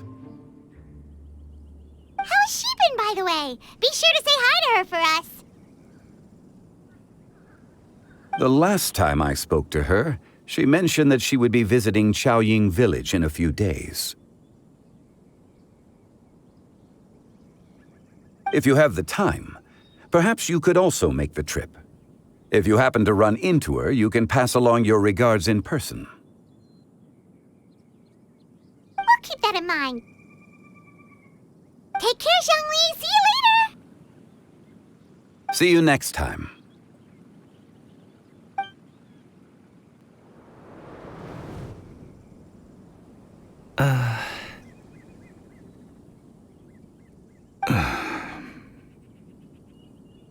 Coming.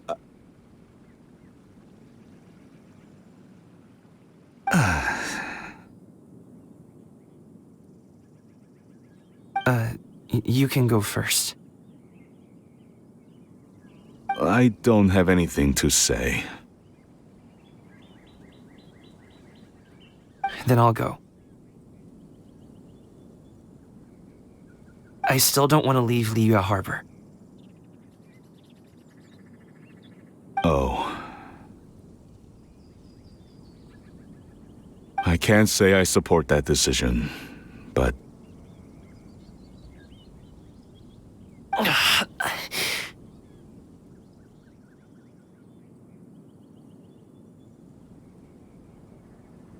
Hey, let me finish before you get all worked up.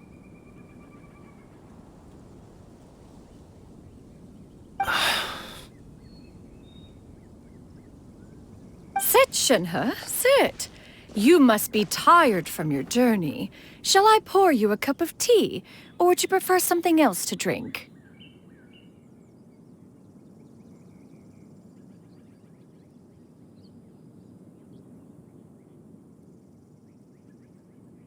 No need. I'm not tired.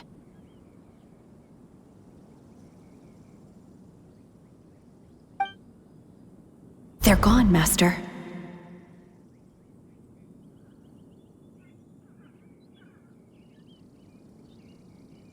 Perfect. The time is nigh for us to make an appearance. Do you remember the plan when recounted to you?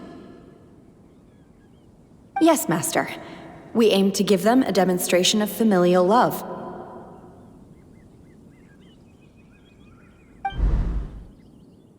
So I'll have whatever you are having. All right. What are Auntie Xianyun and Shenhe doing here? Just how many people are involved in this scheme? I suppose all I can do is just take a seat and see what happens.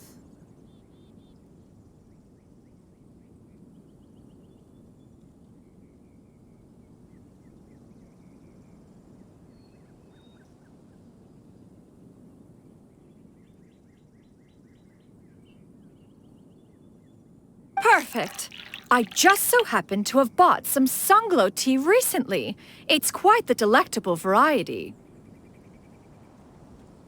Or it would be if one has not been forced to drink it every day in the hopes of whittling down one's considerable stash. One has more than had one's fill already.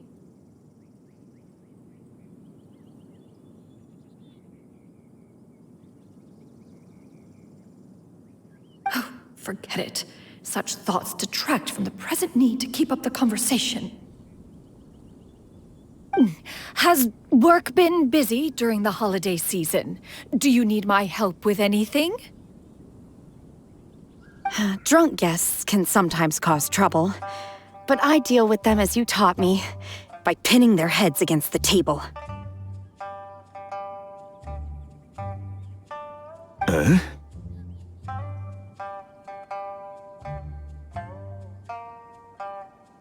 Are Auntie Xianyun and Shenhe serious right now?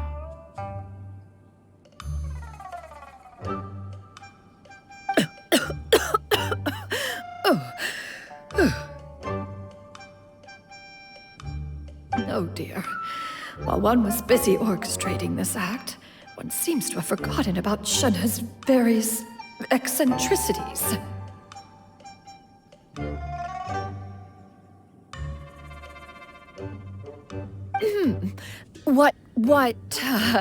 What I meant to ask was, have you made any new friends? We live so far from each other. It would be a great comfort to me to know you were surrounded by good companions. You already know of my past circumstances.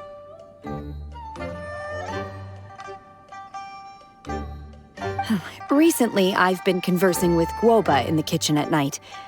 Guoba can't talk, but his companionship is a comfort.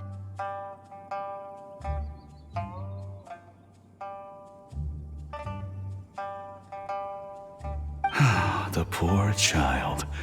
Her one friend can't even talk. I guess maybe Gaming is not doing so bad after all. Perhaps I've been too hard on him.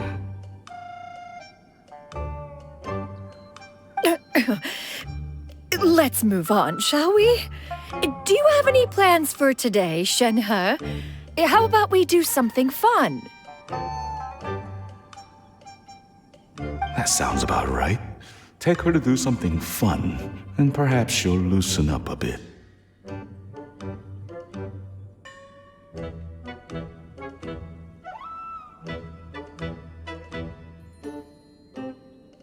Like we used to do when we would carry stones up and down the mountain from dawn until dusk, picking herbs to eat for dinner along the way. If that is what you ask of me, then that is what I shall do.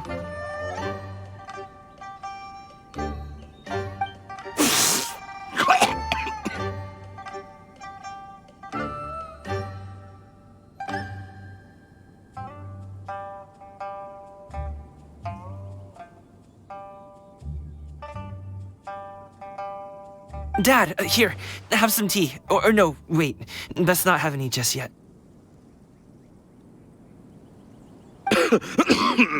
Yeah. I simply can't listen to that any longer.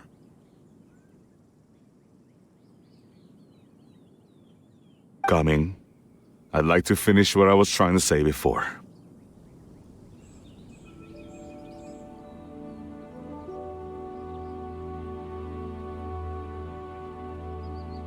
I don't support your decision to stay in Liyue Harbor, because living there is too hard on you. If you come home, there will be people to help you. I'm not saying we have to live under the same roof. I know our personalities are too similar to avoid butting heads, but you'll have your entire family around you. Your aunts, uncles, they'll all do whatever they can to help. You could get a less taxing job, and we could grab dim sum together from time to time. Huh. I didn't know dim sum was such an important affair, Master.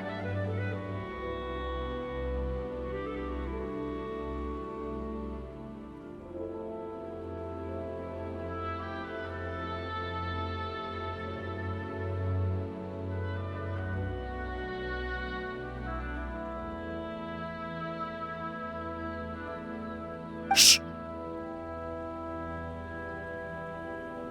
Just think about it. Okay? You don't have to decide now.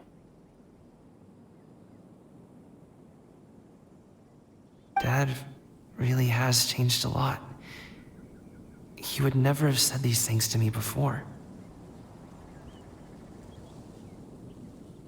But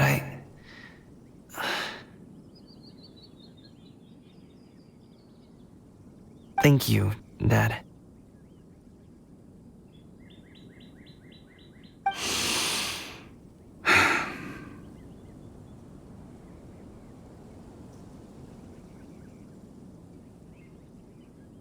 It's been long enough, don't you think? Oh, Paimon sure hopes they've made up by now.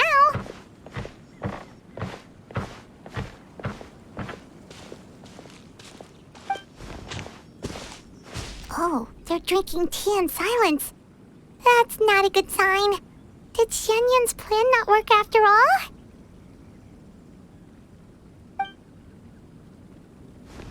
Hey, you two! Paimon's sorry we were gone for so long. We got to chatting with some friends and didn't realize how much time had passed. Perfect timing, actually. We seem to be just about done here.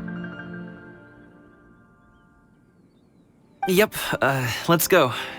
I'll get the bags.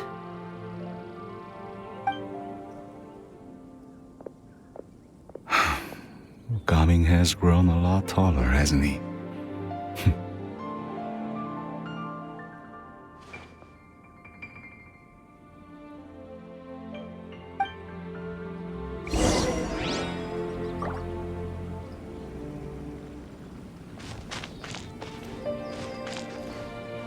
Master, did I say something wrong earlier?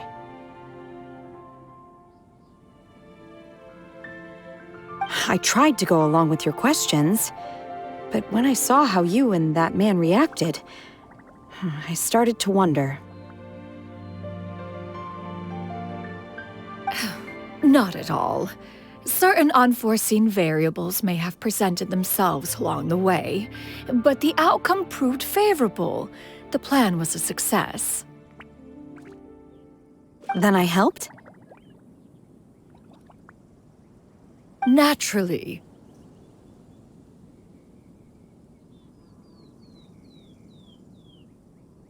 Your purity of spirit is one of your greatest strengths, Shenhe.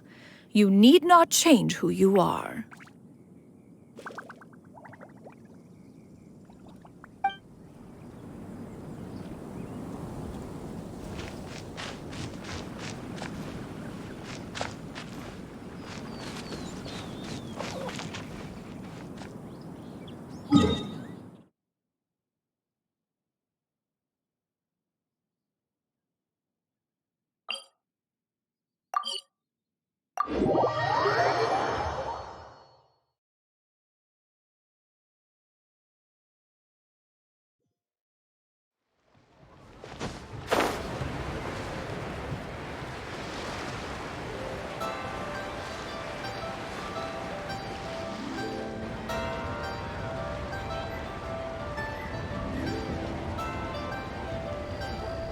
You must be Mr. Ip!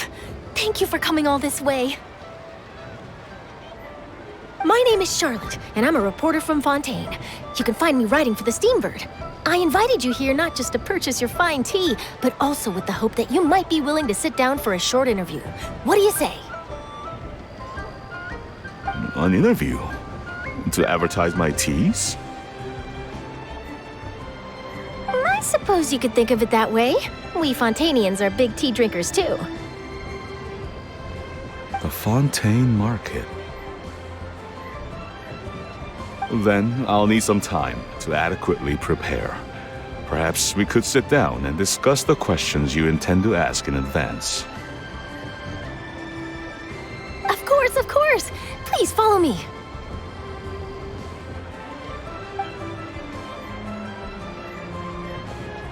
Is this person also involved in your plan?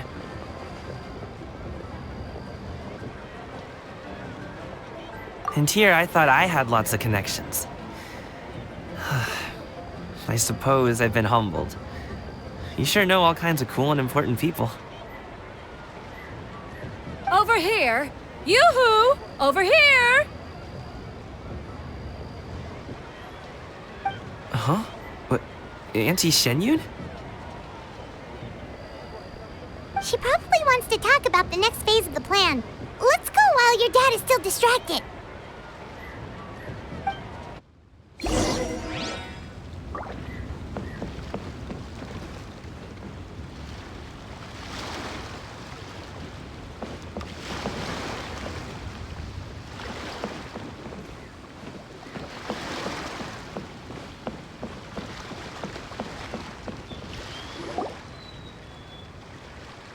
I take it that all is going well? Don't worry, Shenyun. Everything is going according to plan. I knew it. I knew that was all an act earlier. Auntie Shenyun is really something. She was so determined to help me. She didn't even care about making herself and Shanka appear foolish in front of my family. She truly knows how to look out for others. I still have a lot to learn. As for the next step...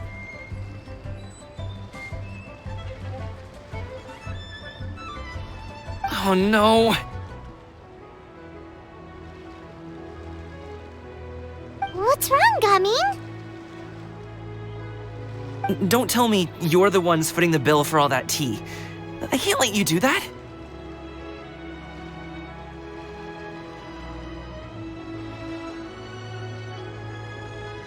Fret not. Reimbursements will be made. Exactly. Think of it more as an investment, as Ningguang would say. We pooled together the Mora so that Charlotte could place the order. She's gonna bring it back to the Steambird as a gift, as well as a sample of the regional specialty. Fontainians will probably fall in love with your dad's tea as soon as they lay their eyes on Charlotte's article. And once all the money from the new orders begin to roll in, getting our Mora back will be a piece of cake. Oh, okay. Business-related matters always seem to go over my head, but I refuse to let you all lose Mora on my behalf. I'll pay you back right now. We can talk about such matters at a later date. There are more important matters for you to consider at the moment, are there not? Yes. I've been thinking about it the whole way here. I have an idea. But I'd hate to cause even more trouble for all of you. That is for us to decide. Yeah, we're all friends here. Plus, we wouldn't be here if we didn't want to help, right? Just tell us about this idea of yours. Okay. So, it's like this.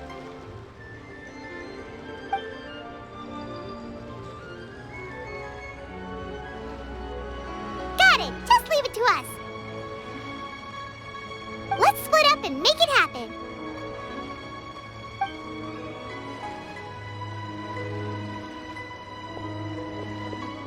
We need need to do those things we talked about, but we also still have the kite flying competition.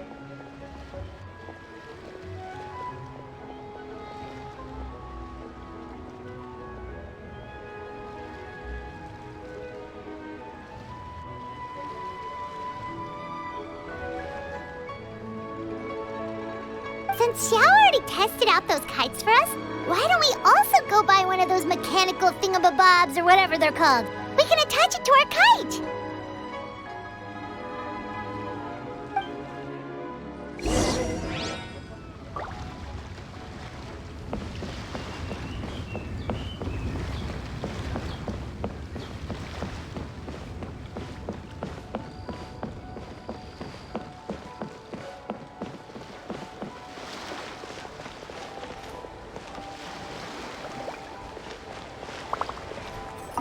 Do your teas pair well with milk? What about sugar?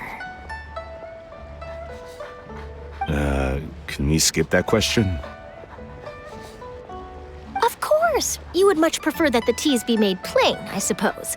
Perhaps you could provide some descriptions of their flavor profiles during the interview. Ah, no problem. Noted. Now then, let's discuss tea box design, shall we? Recently, I've learned a lot about traditional Liyue motifs and their deeper meanings. I was thinking if there was some way to integrate these motifs into the design of the exterior packaging. Now that's an interesting idea. If you ask me, I would probably...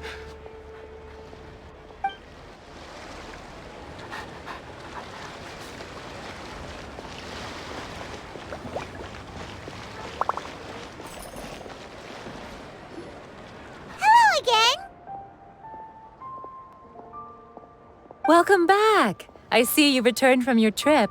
I really do have to thank you for all your help from before. Thanks to you, my daughter was able to build a kite with her grandmother that very same day. She even wrote a long letter telling me how much she loved it. Oh, you should really be thanking Gaming, not us!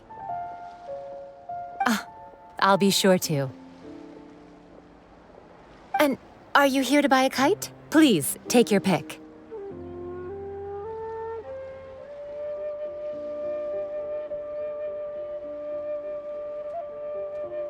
Oh, we already have a kite. We wanted to buy one of those, device thingies from Fontaine. Do you sell them separately?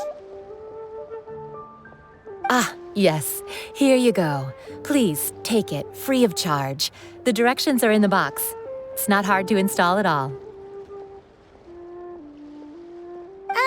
It doesn't feel right for us to just take it. Well, nor would it feel right for me to take your Mora. Good luck in the kite flying competition. I'll be rooting for you. All right then, thank you.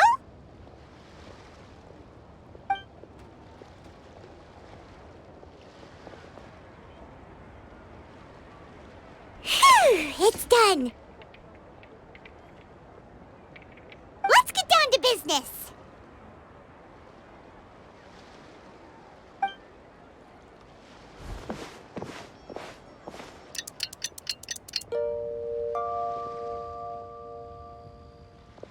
Looks like we finished everything we needed to do.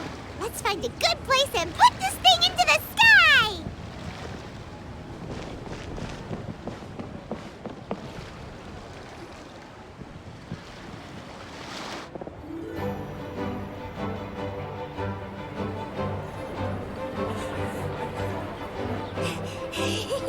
Chi-Chi, we're almost there.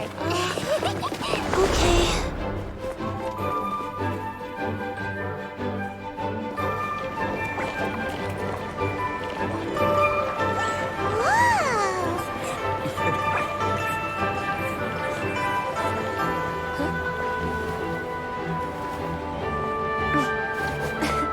Come here, allow me.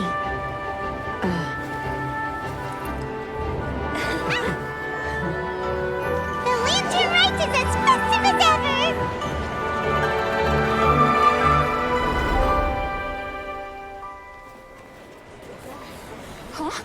What's going on? Did something happen? What should we do? Oh, should we get the Millilith?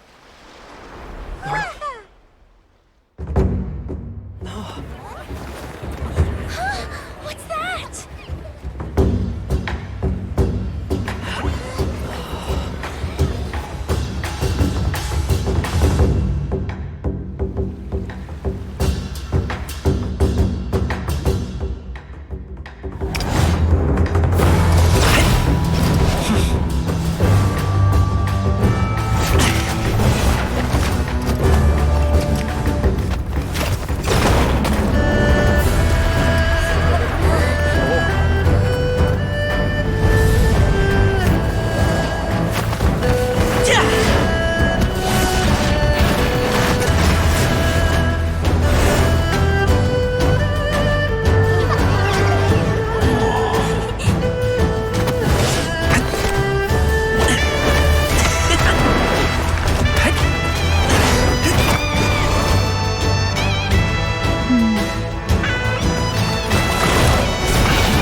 Have I taken that many pictures already?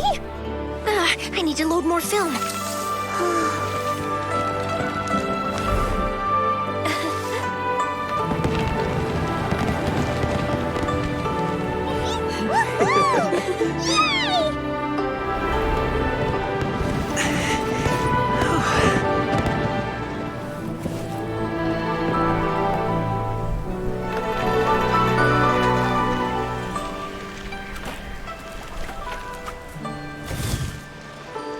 Wait, the wind. Oh my gosh! Mommy, I want a big kite like that too! Do you see that kite way out in front? It's so beautiful!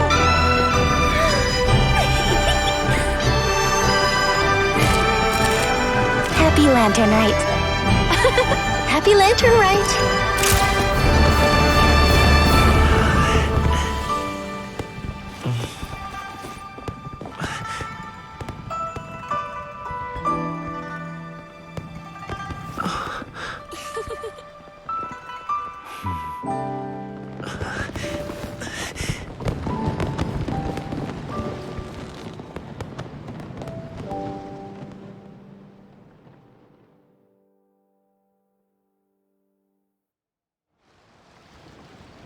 Darling's performance was so cool, Paimon almost wanted to join in! You saw that, right, Traveler? Let's go find him! Oh! He's over there! Talking to his dad!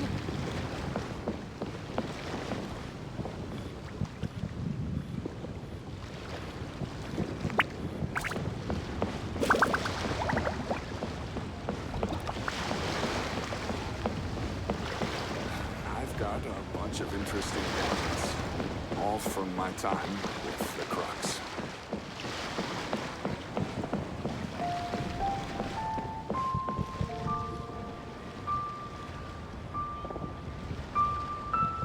I think I'll head off now, if that's okay? Thank you, little girl. Do you want us to walk you back? No need. Master is waiting for me right over there.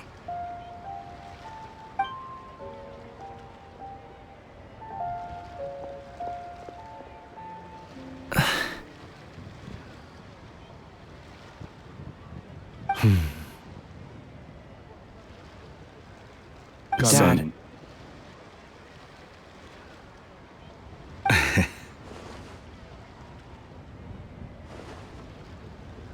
I suppose I'll go first this time. Okay. Your performance. I've seen many wuxia dances in my time, but I've gotta admit, what you pulled off there was breathtaking. Wow.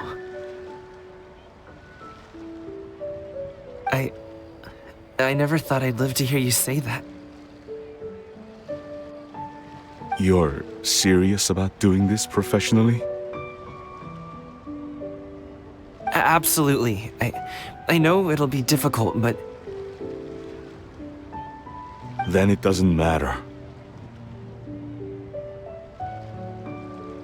What I mean to say is, of course it'll be difficult. But if that's your decision, if that's your dream, then it doesn't matter how difficult it is. As long as you put in the work, then any obstacle can be overcome in time. Really, when I was young, I also... Actually, how about we save that story of my past for another time? All I really want to say is, I've changed my mind. And much like this kite, you also deserve to soar to new heights. Dad. Son. Son? Haven't heard that in a while. I bet you're wondering what's gotten into me saying all this. Well, a little bit, yeah. Anyway, I know I've never found the chance to say this before, but... To me, Gaming, you've always been a great kid.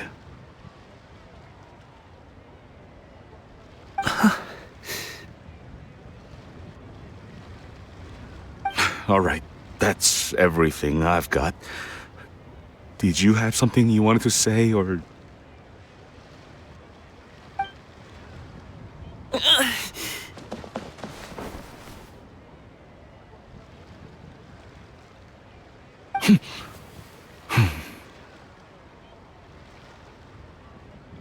Seeing the two of them talk things through like this really gives Paimon a sense of accomplishment.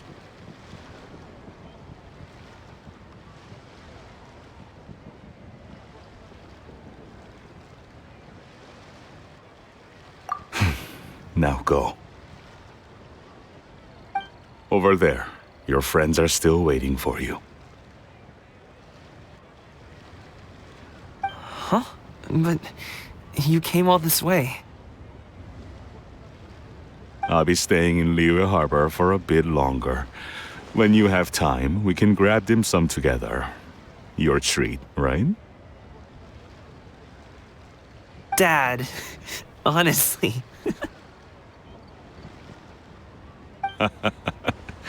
Go. Okay, then I'm off. See you soon.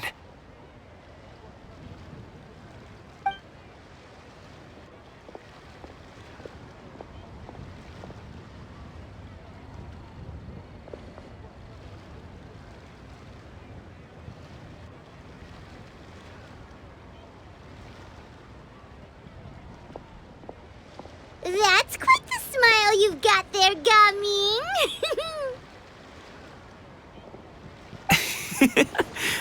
Really?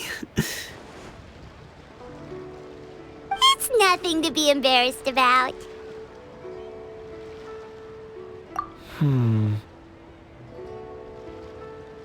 I'd like to find and thank Auntie Xinyun, as well as everyone else who's helped me out. If everyone has time, maybe we could all get together and... go fly a kite.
Lantern Rite was simply amazing. I'm not sure I'll be able to sleep tonight. Oh, that? Yeah, interesting story. It was invented by a guy from Fontaine. His name is Ildison. He's always tinkering away at some mechanism or another. He's even asked the Steambird to write about his inventions on more than one occasion. I believe I have a direct quote from him about this particular one. Yes, here it is. The device is powered entirely by mechanical components without the need for any additional energy source. Basically, it's a manually operated cranking device. How high it can fly entirely depends on how much force you can exert. Combining this invention with a kite. What a great idea, right? Oh, my conversation with Mr. Ip went really well. I've already sent the first draft of my article back to the Steambird. It's a piece that contains all the pertinent information while also telling a story. I'm quite proud of it. Oh, that reminds me. I should thank everyone who made this possible for me. Especially that spirited lady with those peculiar turns of phrase. Miss Xianyun was her name, right? It was all thanks to your connections and creativity. I would have never thought I'd be able to bring such a special gift back to Fontaine with me. This was my first time experiencing a foreign holiday in person. It was so exciting! The festive atmosphere, the contagious holiday spirit, the profound, storied cultural traditions steeped in symbolism. Oh, I almost forgot. Kuching even gave me a kite with a poem on it that she wrote herself. It goes, "Dreams are like paper kites. With them do our hopes take flight. Sailing high above the clouds, they yearn for something more profound. Yet try we may and try we might. A deeper truth waits in plain sight. Though we hang our hopes in skies abound, many joys lie on the ground." I want to include this poem in my special feature on Lantern Rite. I'm sure a lot of people will love it. Yep, and happy Lantern Rite to you.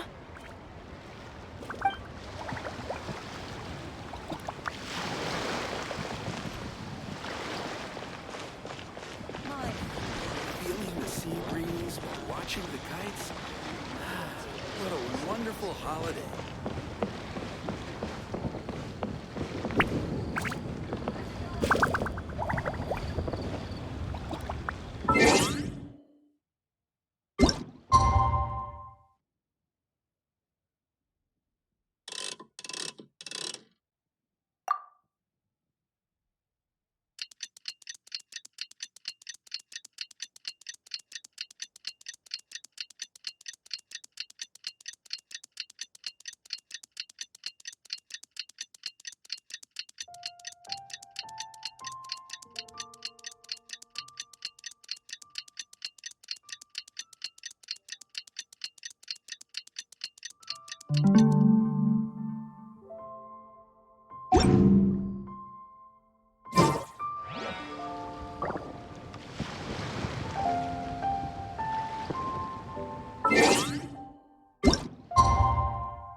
Also planning on spending some time in Xiaoying Village?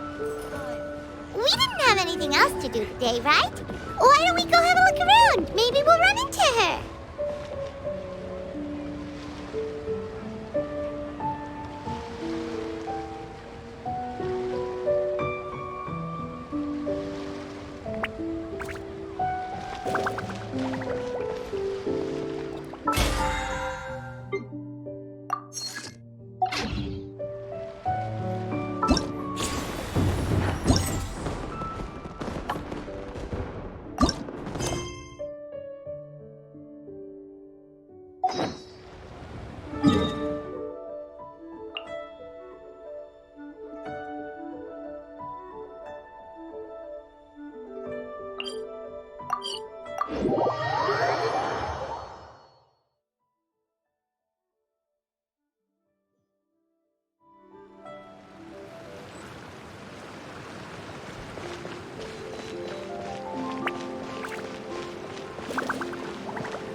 mountain air is so refreshing.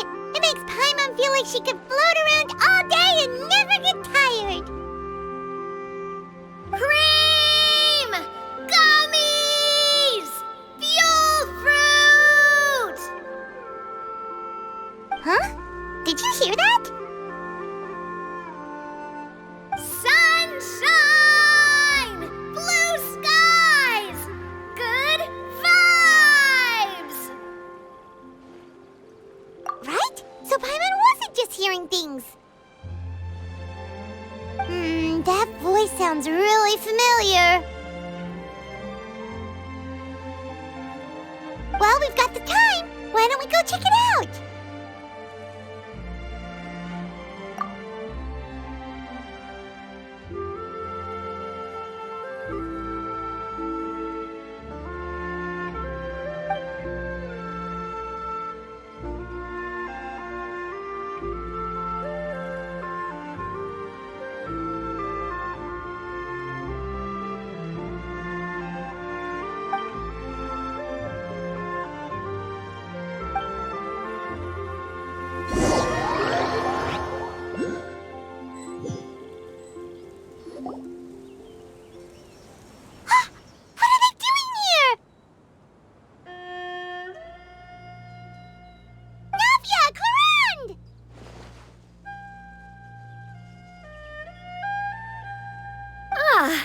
Well, if it isn't my dear partners. See, I told you that something good was going to happen during our travels today. I have to say, sometimes the Steambird's astrology column is spot on. It's just your lucky day. Are you guys also here to catch the festivities? Oh, and that reminds me. Happy Lantern Rite! Happy Lantern Rite. Happy Lantern Rite to you too! Wait, if you're here for Lantern Rite, then what are you doing on top of this deserted mountain? And that voice we heard, that was you, right, Navia? Oh, impressive. You could tell it was me from that far away. You've got good ears. That or your voice is just really loud. Well, of course it is. After all, I'm a boss. Indeed. I suppose it's an asset. Sure is! Having a loud voice is a handy tool when it comes to communication. Wait. That wasn't even Paimon's point. Paimon just wants to know why you two were shouting from the top of this deserted mountain. There was something about almonds, maybe? And buell fruit? Ooh, is it some sort of secret code? No, it's not a code. The words are meaningless. Perhaps, but the act of shouting was very meaningful indeed. That's just what mountain climbers do, right? After all the hard work it takes to make it to the top, as you stand on the summit looking out at the vast scenery, it's not easy to resist the urge to release those emotions.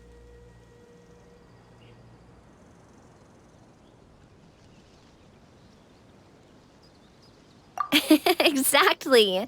You get me, partner. I was afraid that it would cause a disturbance, so I asked the locals around here, and they said it was fine. Apparently most hikers like to shout when they get to the top, so the locals are used to it by now.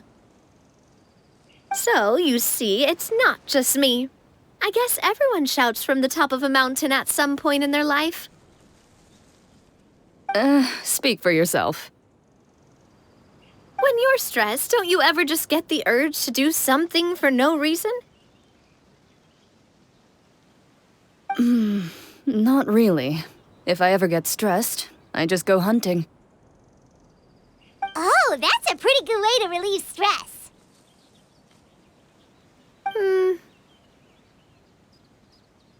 What I choose to hunt depends on my mood.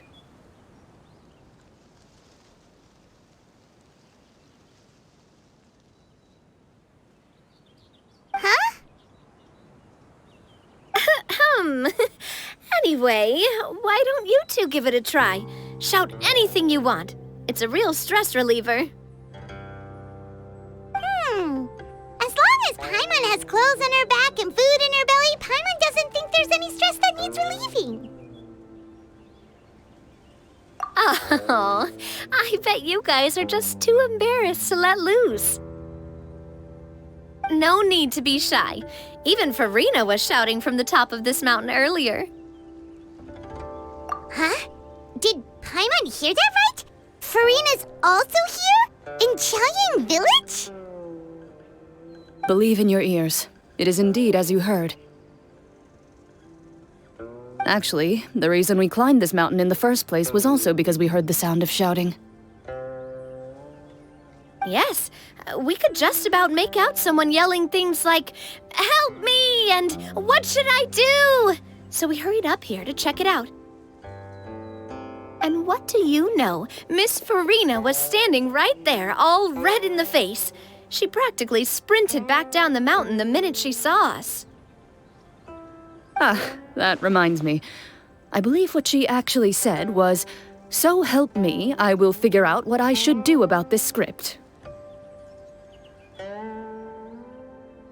So, you could actually hear what she was saying? Why didn't you say so earlier? I thought someone was really in trouble. I figured we would come check out the situation either way. Why not let her keep some privacy? Oh, seems like you caught Farina in the middle of some stress relief as well. She probably would have never thought. No, she definitely would have never thought she would run into anyone she knew all the way out here. I think so. We ran into Nervalet on the way here as well, but he was already on his way back, so they probably weren't together. What? Nervalet was here too? What was he doing here? It couldn't have been for vacation. I think it just might have been, actually. But apparently he only stayed for half a day before heading back. He's a very busy man. Neuvillette is not the type to take much time off. Taking even a half day for himself is already a huge step in the right direction. Didn't Charlotte publish an article on the Liyue tea industry recently? Maybe he was inspired to come buy some tea after reading that article. You know, just like you were. My situation is completely different. I'm here because I was asked to accompany you. The tea purchase is simply an added bonus of this location. You Fontanians and your tea drinking. Oh, it's not for me. I lost a bet with Ridesley, and now I have to buy him something. It was just a spur-of-the-moment sort of bet. Ridesley gets really invested in that sort of thing, but he couldn't care less about what he wins in the end. You could give him mint plants that you plucked from the side of the road, and he wouldn't even mind. If only he was that easygoing when it came to talking business. In any case, I'm pretty sure the tea you bought is this region's specialty. What is it called again? Nervalet even mentioned it earlier.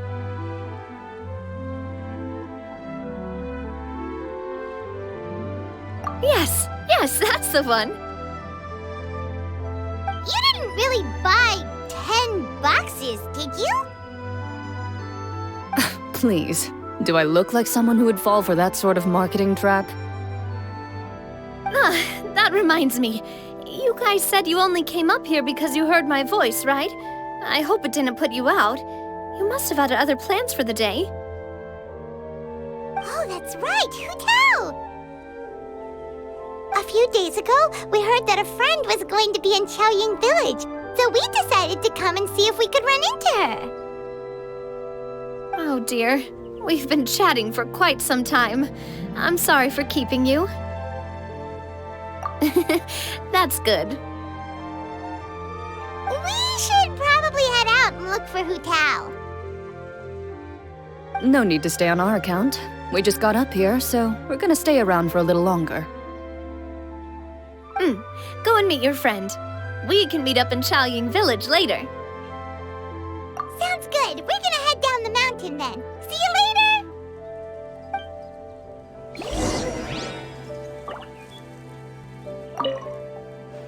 What do I have to do to get you to yell from the top of this mountain? Name your price. You really want to hear it that bad, huh? I'm just curious is all. I have a feeling you'll say something amazing.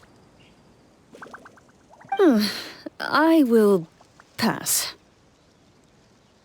I prefer to let actions speak louder than words.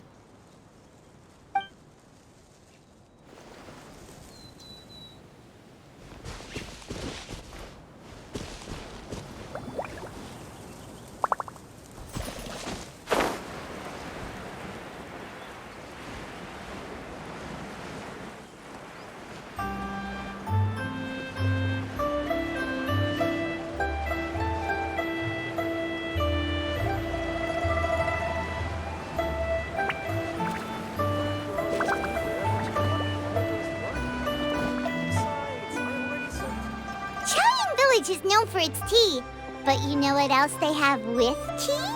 That's right, dim sum! Didn't Gaming say something about dim sum being eaten in the morning? Oh, Paimon wonders if we can still get some at this time of day.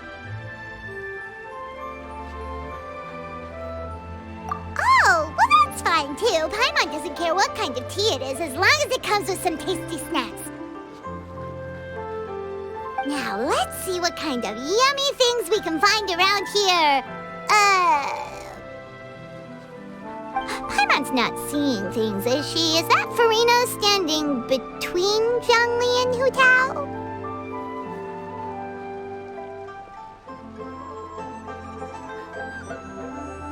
Wonder what they're talking about.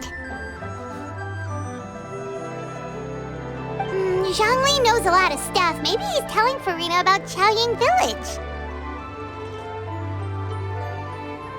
Oh, or maybe Hu Tao is trying to rope Farina into being one of her clients. Hey, this isn't the Fortress of Meropide.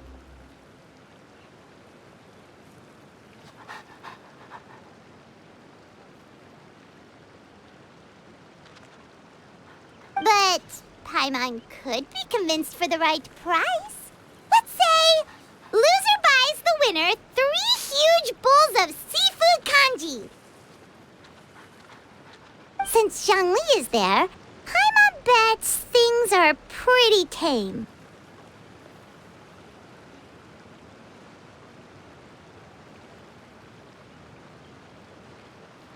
It's decided then. Paimon votes for tour guide Zhongli.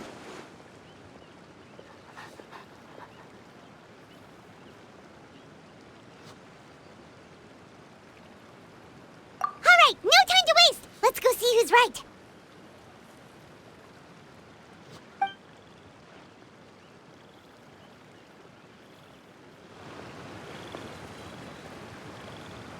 Good afternoon, Hu Tao, Zhongli, and Farina!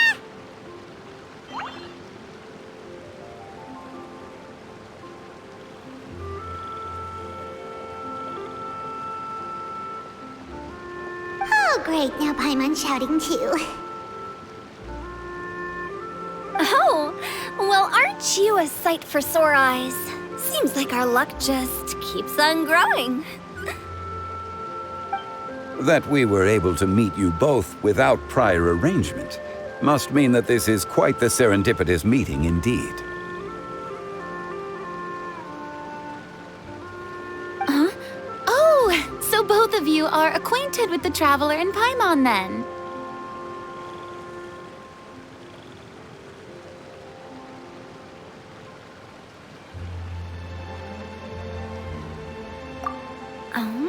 Looks like someone's learned a thing or two from Zhongli. I must admit, I am a bit surprised to see you here, Traveler. But seeing as you're a hero who's been all over Teyvat, it makes sense that you would be well-traveled and well-connected. Since we have found ourselves in each other's company within this fertile land, allow me to take this opportunity to wish you a happy Lantern Rite. It appears you have been to Fontaine, then. Given your proclivity to spread good deeds wherever you go, it's no surprise that you would make the acquaintance of a celebrity as illustrious and celebrated as Miss Farina. That's quite high praise. What I mean to say is, you flatter me, Mr. Zhongli. Although I've built up a certain following within Fontaine, it is no reflection of strength or wisdom.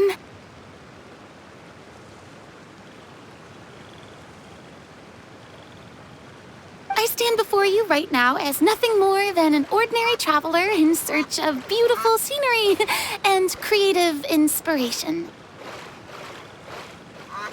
There is definitely more to Mr. Zhongli than meets the eye. I could tell as much from our conversation earlier.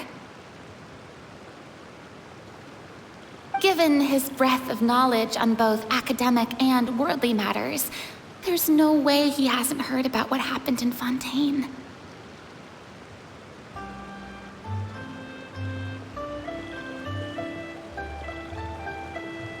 Is he just feigning ignorance for my benefit? No. You're no common tourist. I simply won't have you talk about yourself that way. Oh, does that mean Hu Tao also knows?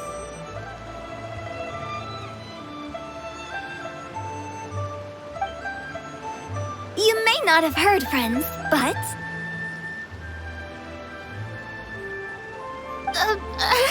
Miss Hu Tao...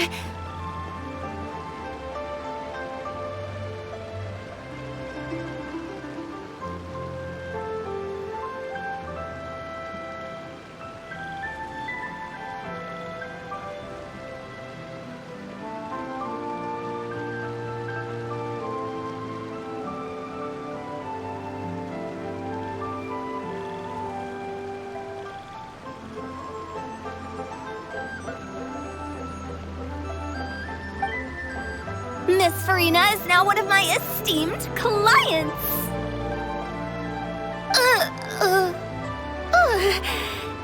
Yup.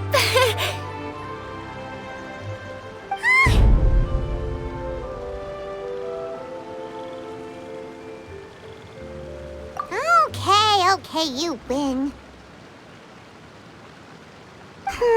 Guess Paimon will have to break into the hidden stash at the bottom of her shoe.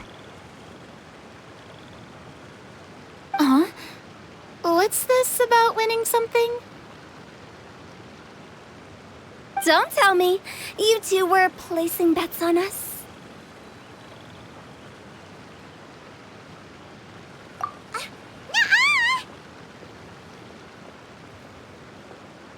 We just saw you guys standing on the side of the road and couldn't help but take guesses as to what you were talking about.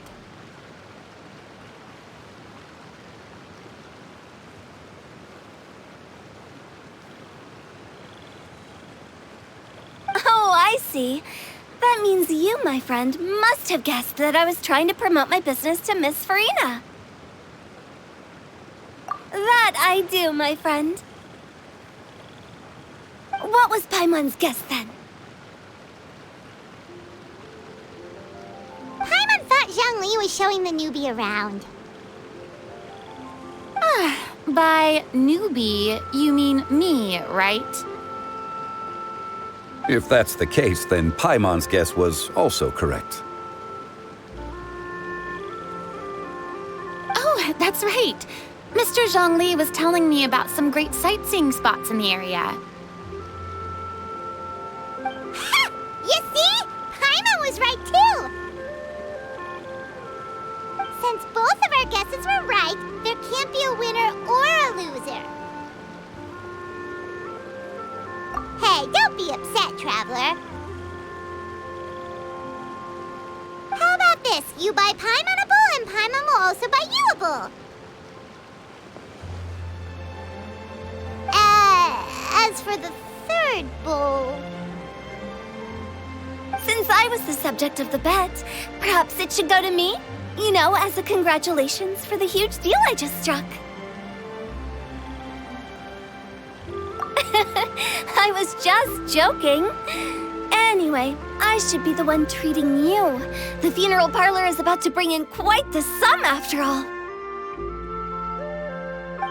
Oh, Paimon almost forgot to ask about the most important question. Something happen recently for Rita?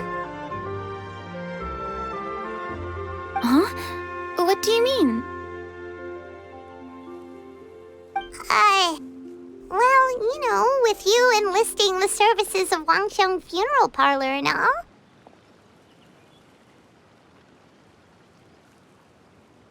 Oh, well, yes. Really? Oh, no. Paimon is so sorry for your loss. Although Paimon may have not known the person, please accept Paimon's deepest...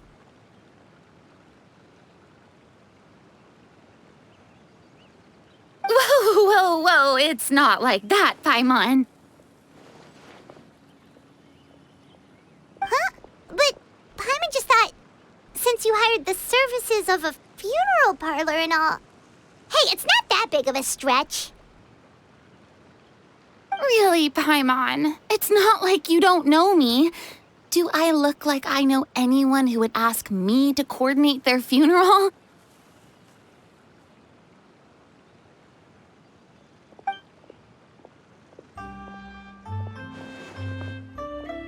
Miss Hu Tao is simply helping prepare some props for my film. Not too long ago, I read a collection of horror stories from Liyue. The content was spectacular. In fact, I still feel the need to sleep with the light on even now.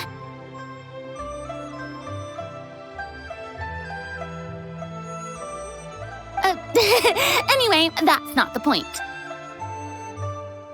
Now that Fontaine's biggest star has returned to the stage, I figured it's about time the industry enjoyed a breath of fresh air.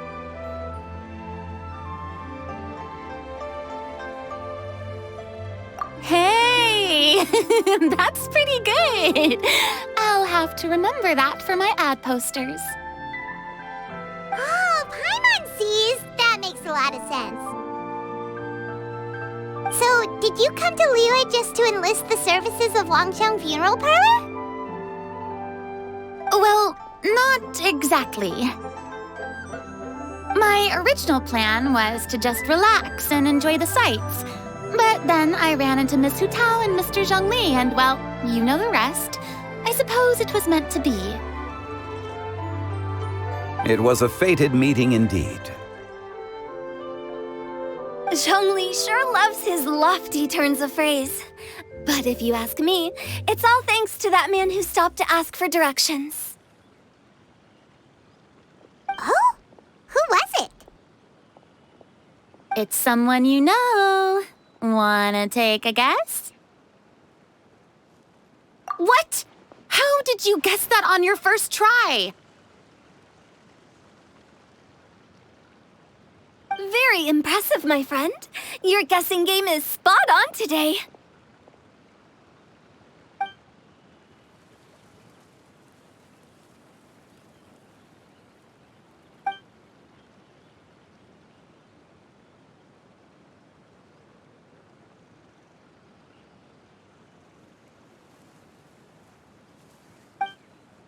Huh.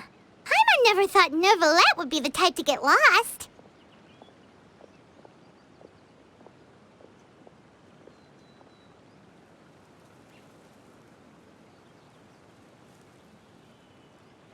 I'm sure he didn't get lost. Even I was able to find my way to this place without any trouble. He was already getting ready to leave by the time I arrived. He just wanted to ask someone about the quickest way to get back to Fontaine. Yup, that's exactly what he asked. This area is full of mountains and rivers. It's normal to not know the fastest route.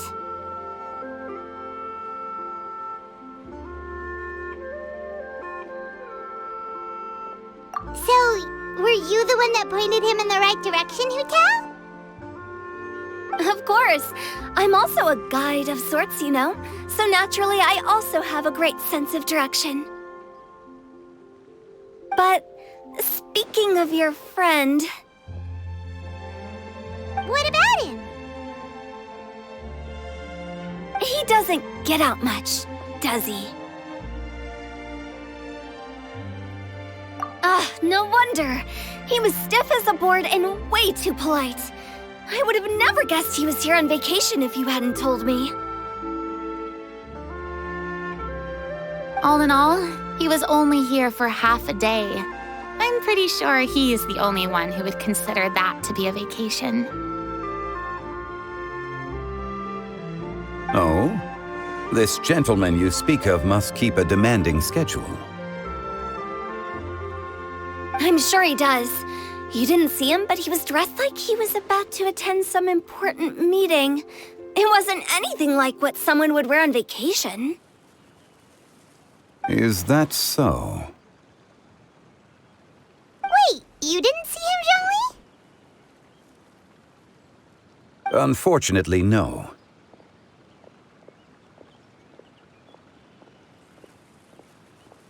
At the time, it appeared as if Director Hu and Miss Farina were having quite the productive conversation. I know matters of business can take much discussion, so I decided to fetch some tea for them. What a shame. That gentleman seemed like a sophisticated sort of guy. I actually think you two would have hit it off. Is that so?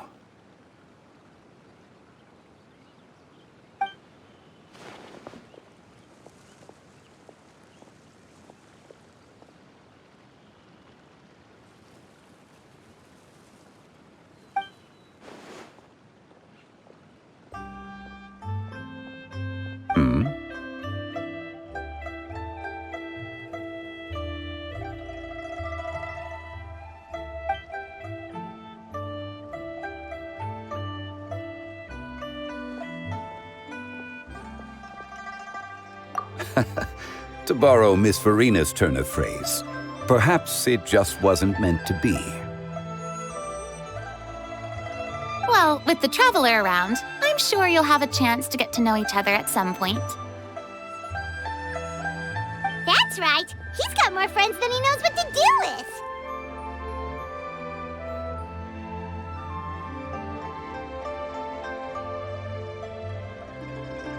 Well, that's certainly true. Oh, that reminds me. If you get the chance, you should try and talk to Nervalette into loosening up a bit. Just tell him the Palais Mermonia isn't going to fall apart if he disappears for a few days. He shouldn't keep himself cooped up all the time. Even clams open their shells to let in fresh water every once in a while, right?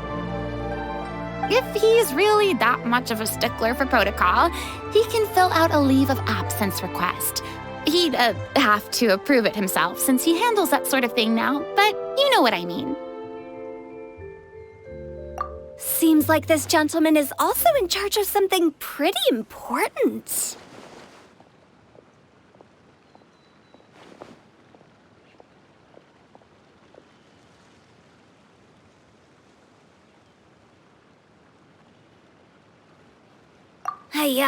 Sounds like a pretty uptight sort of guy, all right. In my experience, a leader needs to be able to roll with the punches. That also includes knowing when and what to prioritize. It seems like your friend still has a lot of growing to do. If I remember correctly, he's already several thousands of years old.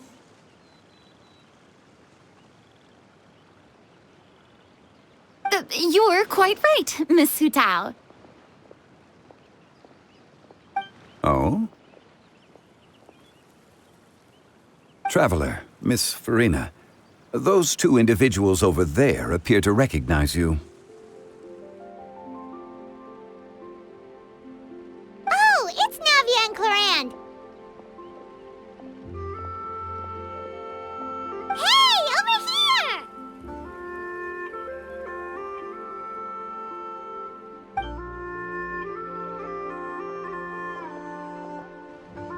We saw you all chatting over here, and we're wondering if we could join in.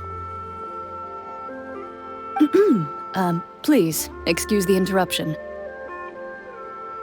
Oh, so polite. No apologies necessary. Any friend of the Traveler and Miss Farina is a friend of mine. Ah, straight to the point. I like it.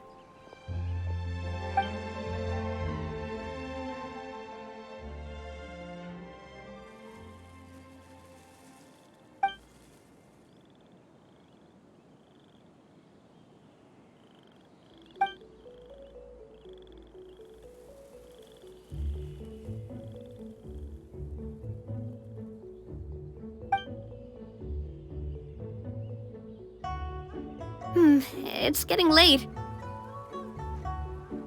If we want to catch a boat back before dark, we should probably get going. Indeed. Then, Miss Farina. Oh, yes?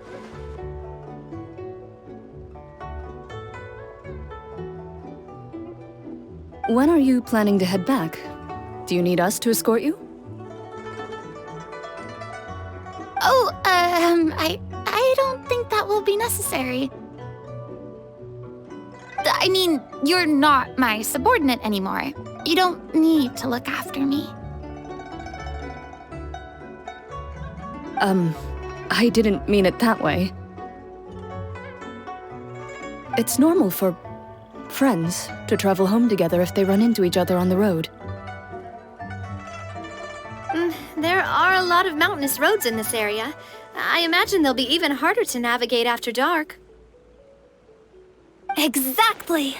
Just like in those ghost stories.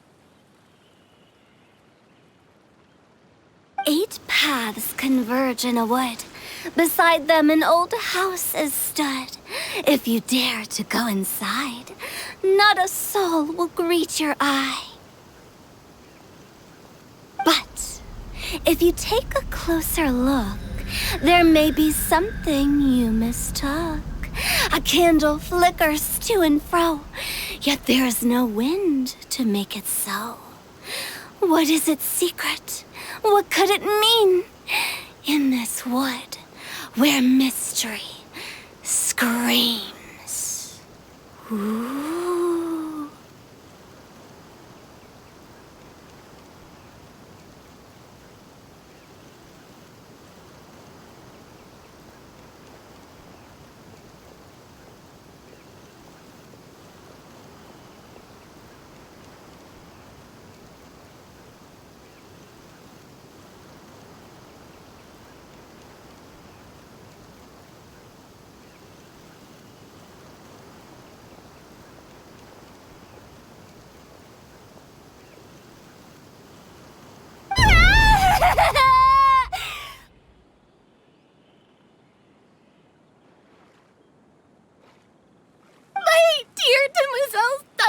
Ladies, no, I mean friends!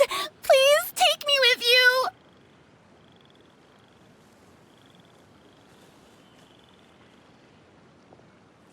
you! Of course. Gotta say, Farina, you are really quite the character. By the way, did I hear you mention that Clorand used to work under you? Then you must have also been a leader at some point.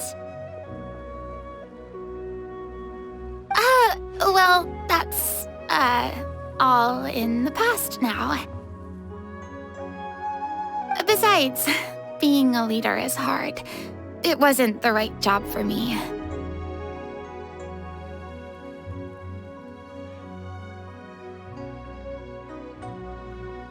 prefer how things are now.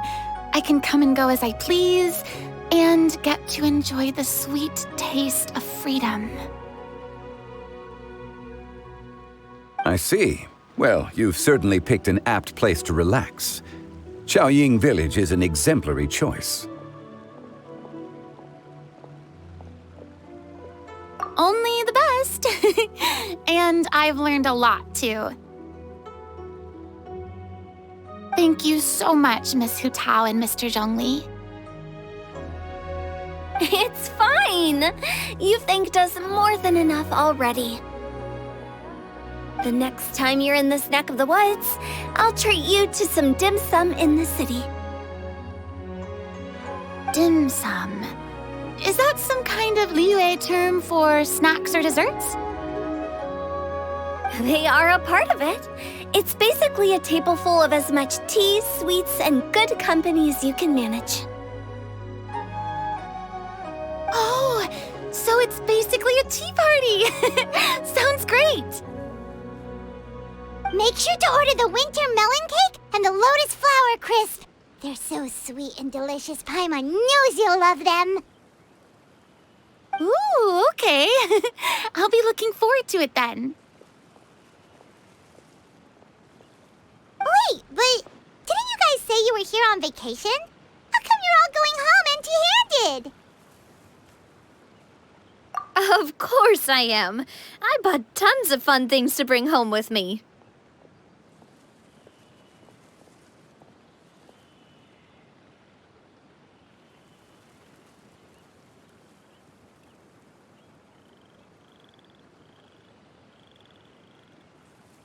A kite, a parasol, a little tin frog that jumps.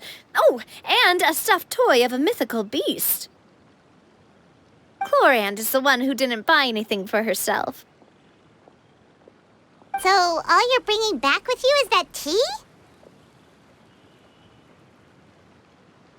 And some tea-flavored hard candies. They're for Sigewin. Chlorand isn't much of a shopaholic.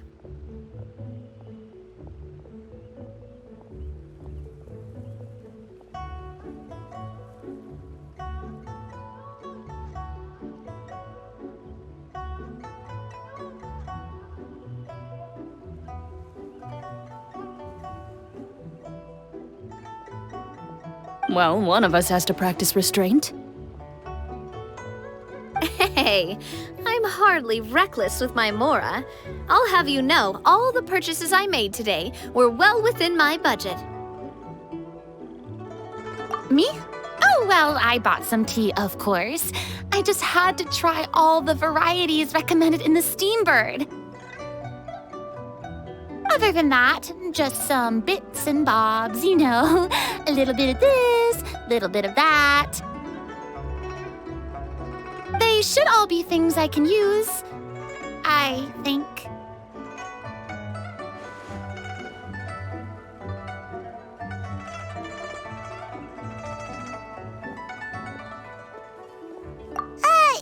Now Paimon's even more confused. If you bought that much stuff, where did it all go? Into one of Linny's magic packets? Oh, actually... Monsieur Neuvillette took them with him.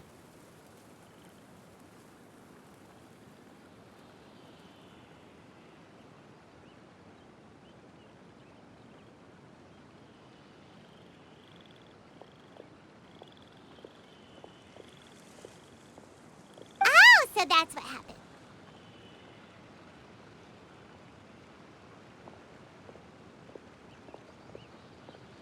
Wait, what?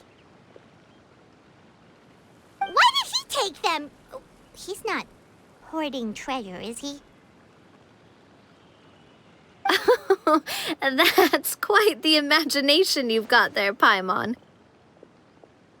Monsieur Neuvillette just saw the amount of bags we had and offered to take them back for us. I felt a bit bad at first, but, I really did have a lot of stuff. He even offered to deliver my gifts to the Fortress of Meripede for me once he's done with the day's work.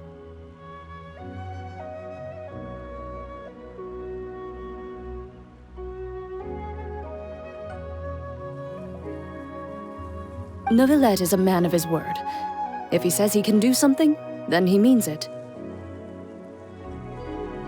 See, even Clorand was happy to take him up on his offer. If even his trusty subordinate agreed, then who was I to refuse? Wow, he seems like a real gentleman. Maybe he's not as uptight as I thought. If only the funeral parlor had an employee as thoughtful, proactive, and responsible as him. Right, Zhongli? Indeed. Clorand said Neuvillette offered to deliver her gifts to Risley. So if we go to the entrance of the Fortress of Meripede, maybe we'll run into Neuvillette. But we don't know exactly when he'll show up. Oh, that reminds me. A new year of work is about to begin. If there's anything you want to talk about, Zhongli, you know you can come to me. I'm all ears. Does the director have any concerns? It just seemed like you were a bit preoccupied today, and much less talkative than usual. You barely said anything other than, "Is that so?" and "Indeed." If you ask me, I'd say you're having a midlife crisis. You're getting to be around that age after all.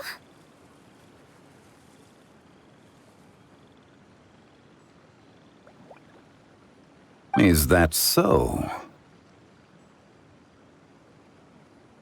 Ugh. I jest. Given its distance from the city, Chaoying Village enjoys a much slower pace of life.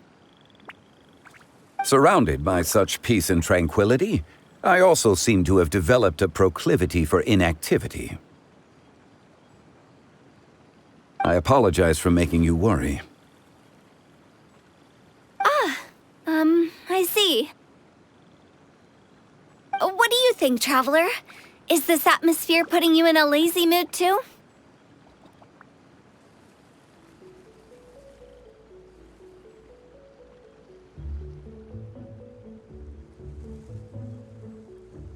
Wow, you are getting really good at these kinds of lines.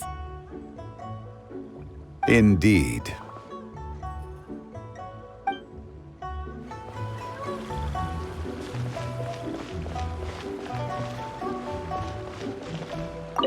Well, everyone, make sure that you've got all your belongings with you before we leave. If there's any souvenirs anyone still wants to buy, the time is now. Reliable as ever, Miss President. What is that supposed to mean? Clorand is right, though. You really are reliable. It's not what she's saying, it's the way she's saying it. I will say, but I never thought you'd be so easygoing outside of work, Clorand. The tone of voice you use when you're working doesn't exactly make you seem like the type who enjoys interacting with people. Well, I try to keep my professional and private life separate. That includes my behavior.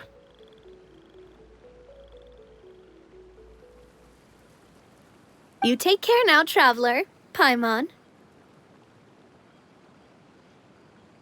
Ah, trying to act cool now, are we? Well, I guess it's not an act for you, is it? You are indeed quite strong. It's been great talking to you all. I'm really glad I decided to come to Chaoying Village. Maybe we could go on another trip together sometime?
Look! It's Neuvillette! We lucked out!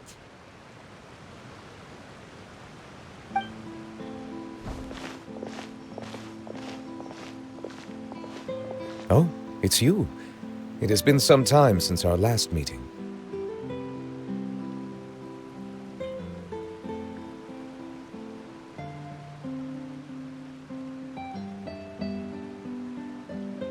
Few people frequent this location. Since I was able to conclude my work early for the day, I thought I might take a walk and avail myself of this area's peace and quiet.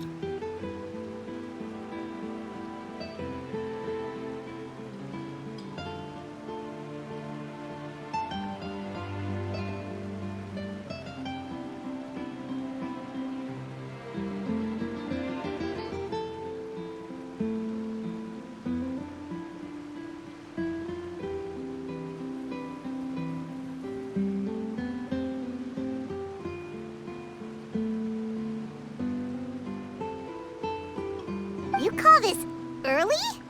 Do you always work this late, Neuvillette? Strictly speaking, that depends on the agenda for the day. I am hardly bereft of time, however, so working late is of little consequence to me. Really? If you have so much time on your hands, then why did you only go to Chaoying Village for half a day?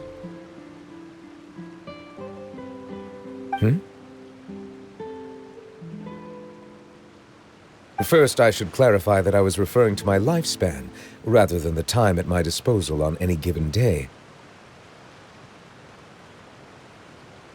Second, I was unaware you possessed knowledge of my trip to Chaoying Village.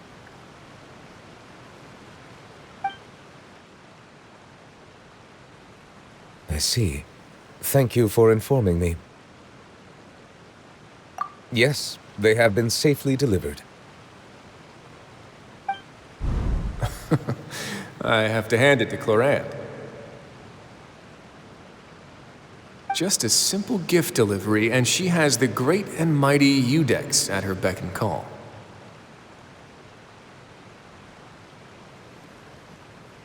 I was just passing through. It was merely an act of convenience. All right. Then I hereby confirm receipt of the goods on behalf of the staff of the Fortress of Meripede. A verbal receipt of confirmation? Is such a formality really necessary for a small matter such as this? Guess not. This quantity of tea, though, seems a little excessive for a gift, don't you think? Before you know it, they'll start accusing me of taking bribes. About that. Much of that is my own excess, I'm afraid. Oh? Why? What happened? It was buy 10 boxes, get half off.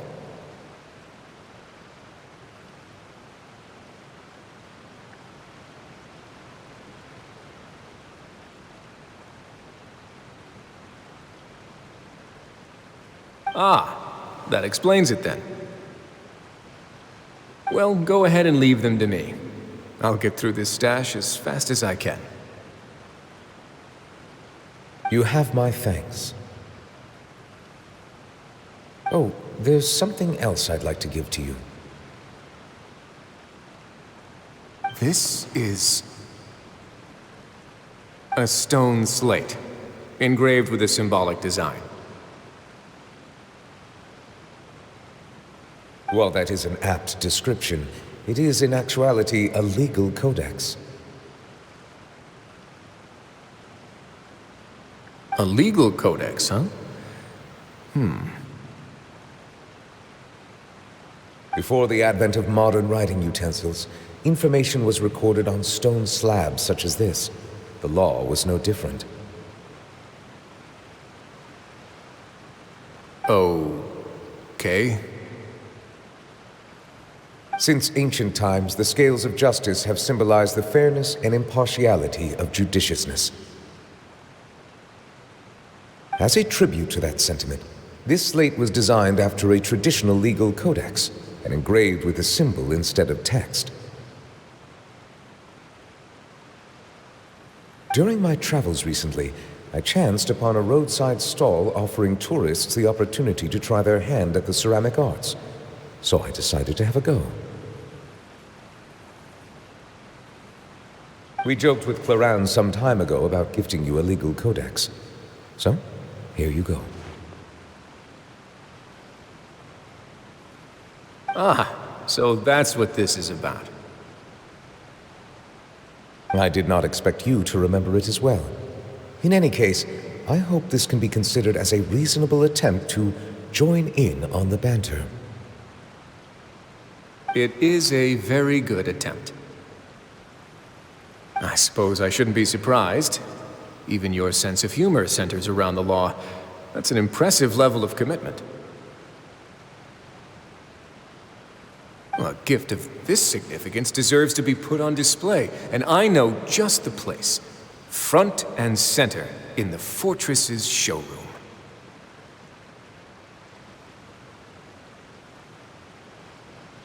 Ah, surely there's no need for such a grand gesture. Just kidding. I don't have anything like a showroom. But we do have a storage room. We can put it next to all the mechanical parts Sijuin has collected.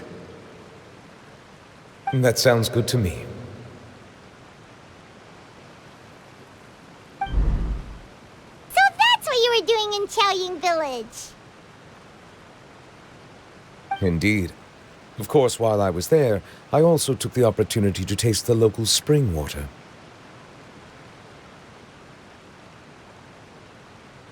The aftertaste is much purer than what I have delivered to me in Fontaine. It stands to reason that the long-distance transport has a tendency to imbue the water with extraneous emotion. If you want to experience the true flavor, you simply have to go to the source. Perhaps I should organize some time off to do the same elsewhere.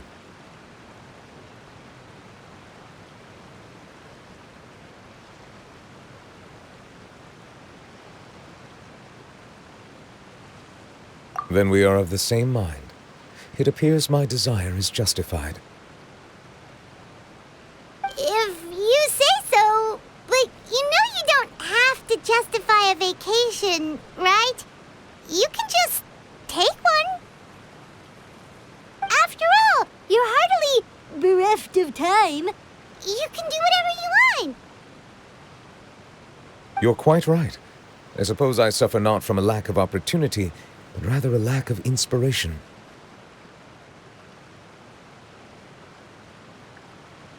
However, after reading a few articles about Liyue's holiday traditions, the idea popped into my head and made itself quite at home.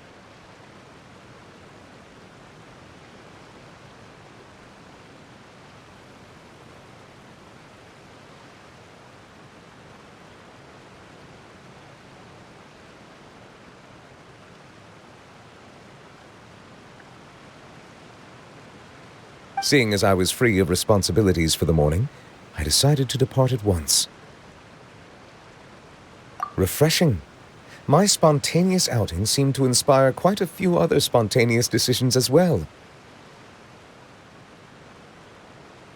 Take, for example, my foray into ceramics.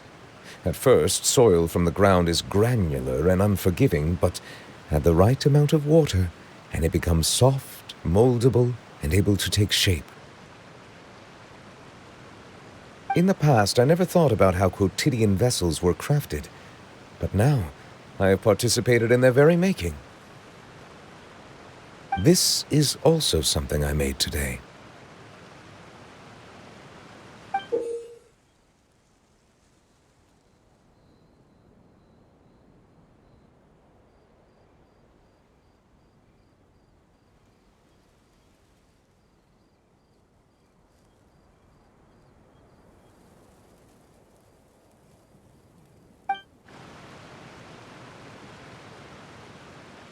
That's a ladle? Paimon thought it was supposed to be some long-necked sea creature. That was indeed one of my inspirations.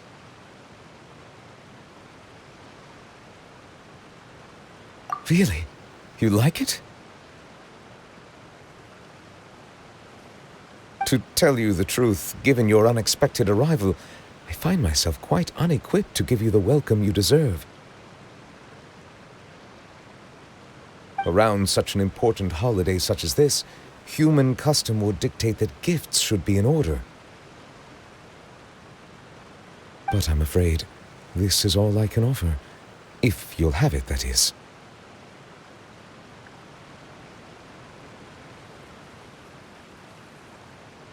That is precisely why it would do me such a great honor if you accepted. You are most welcome. Happy Lantern Rite.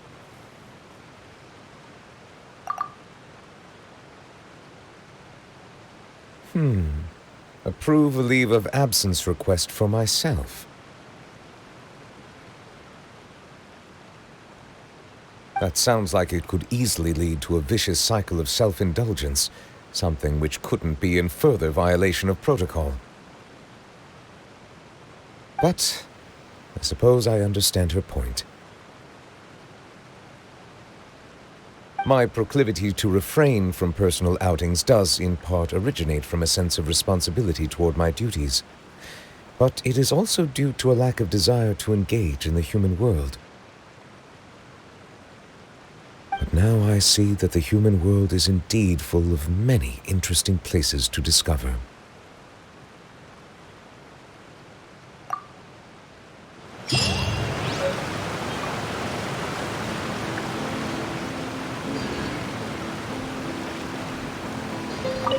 Lantern Rite marks the start of the new year in Liyue.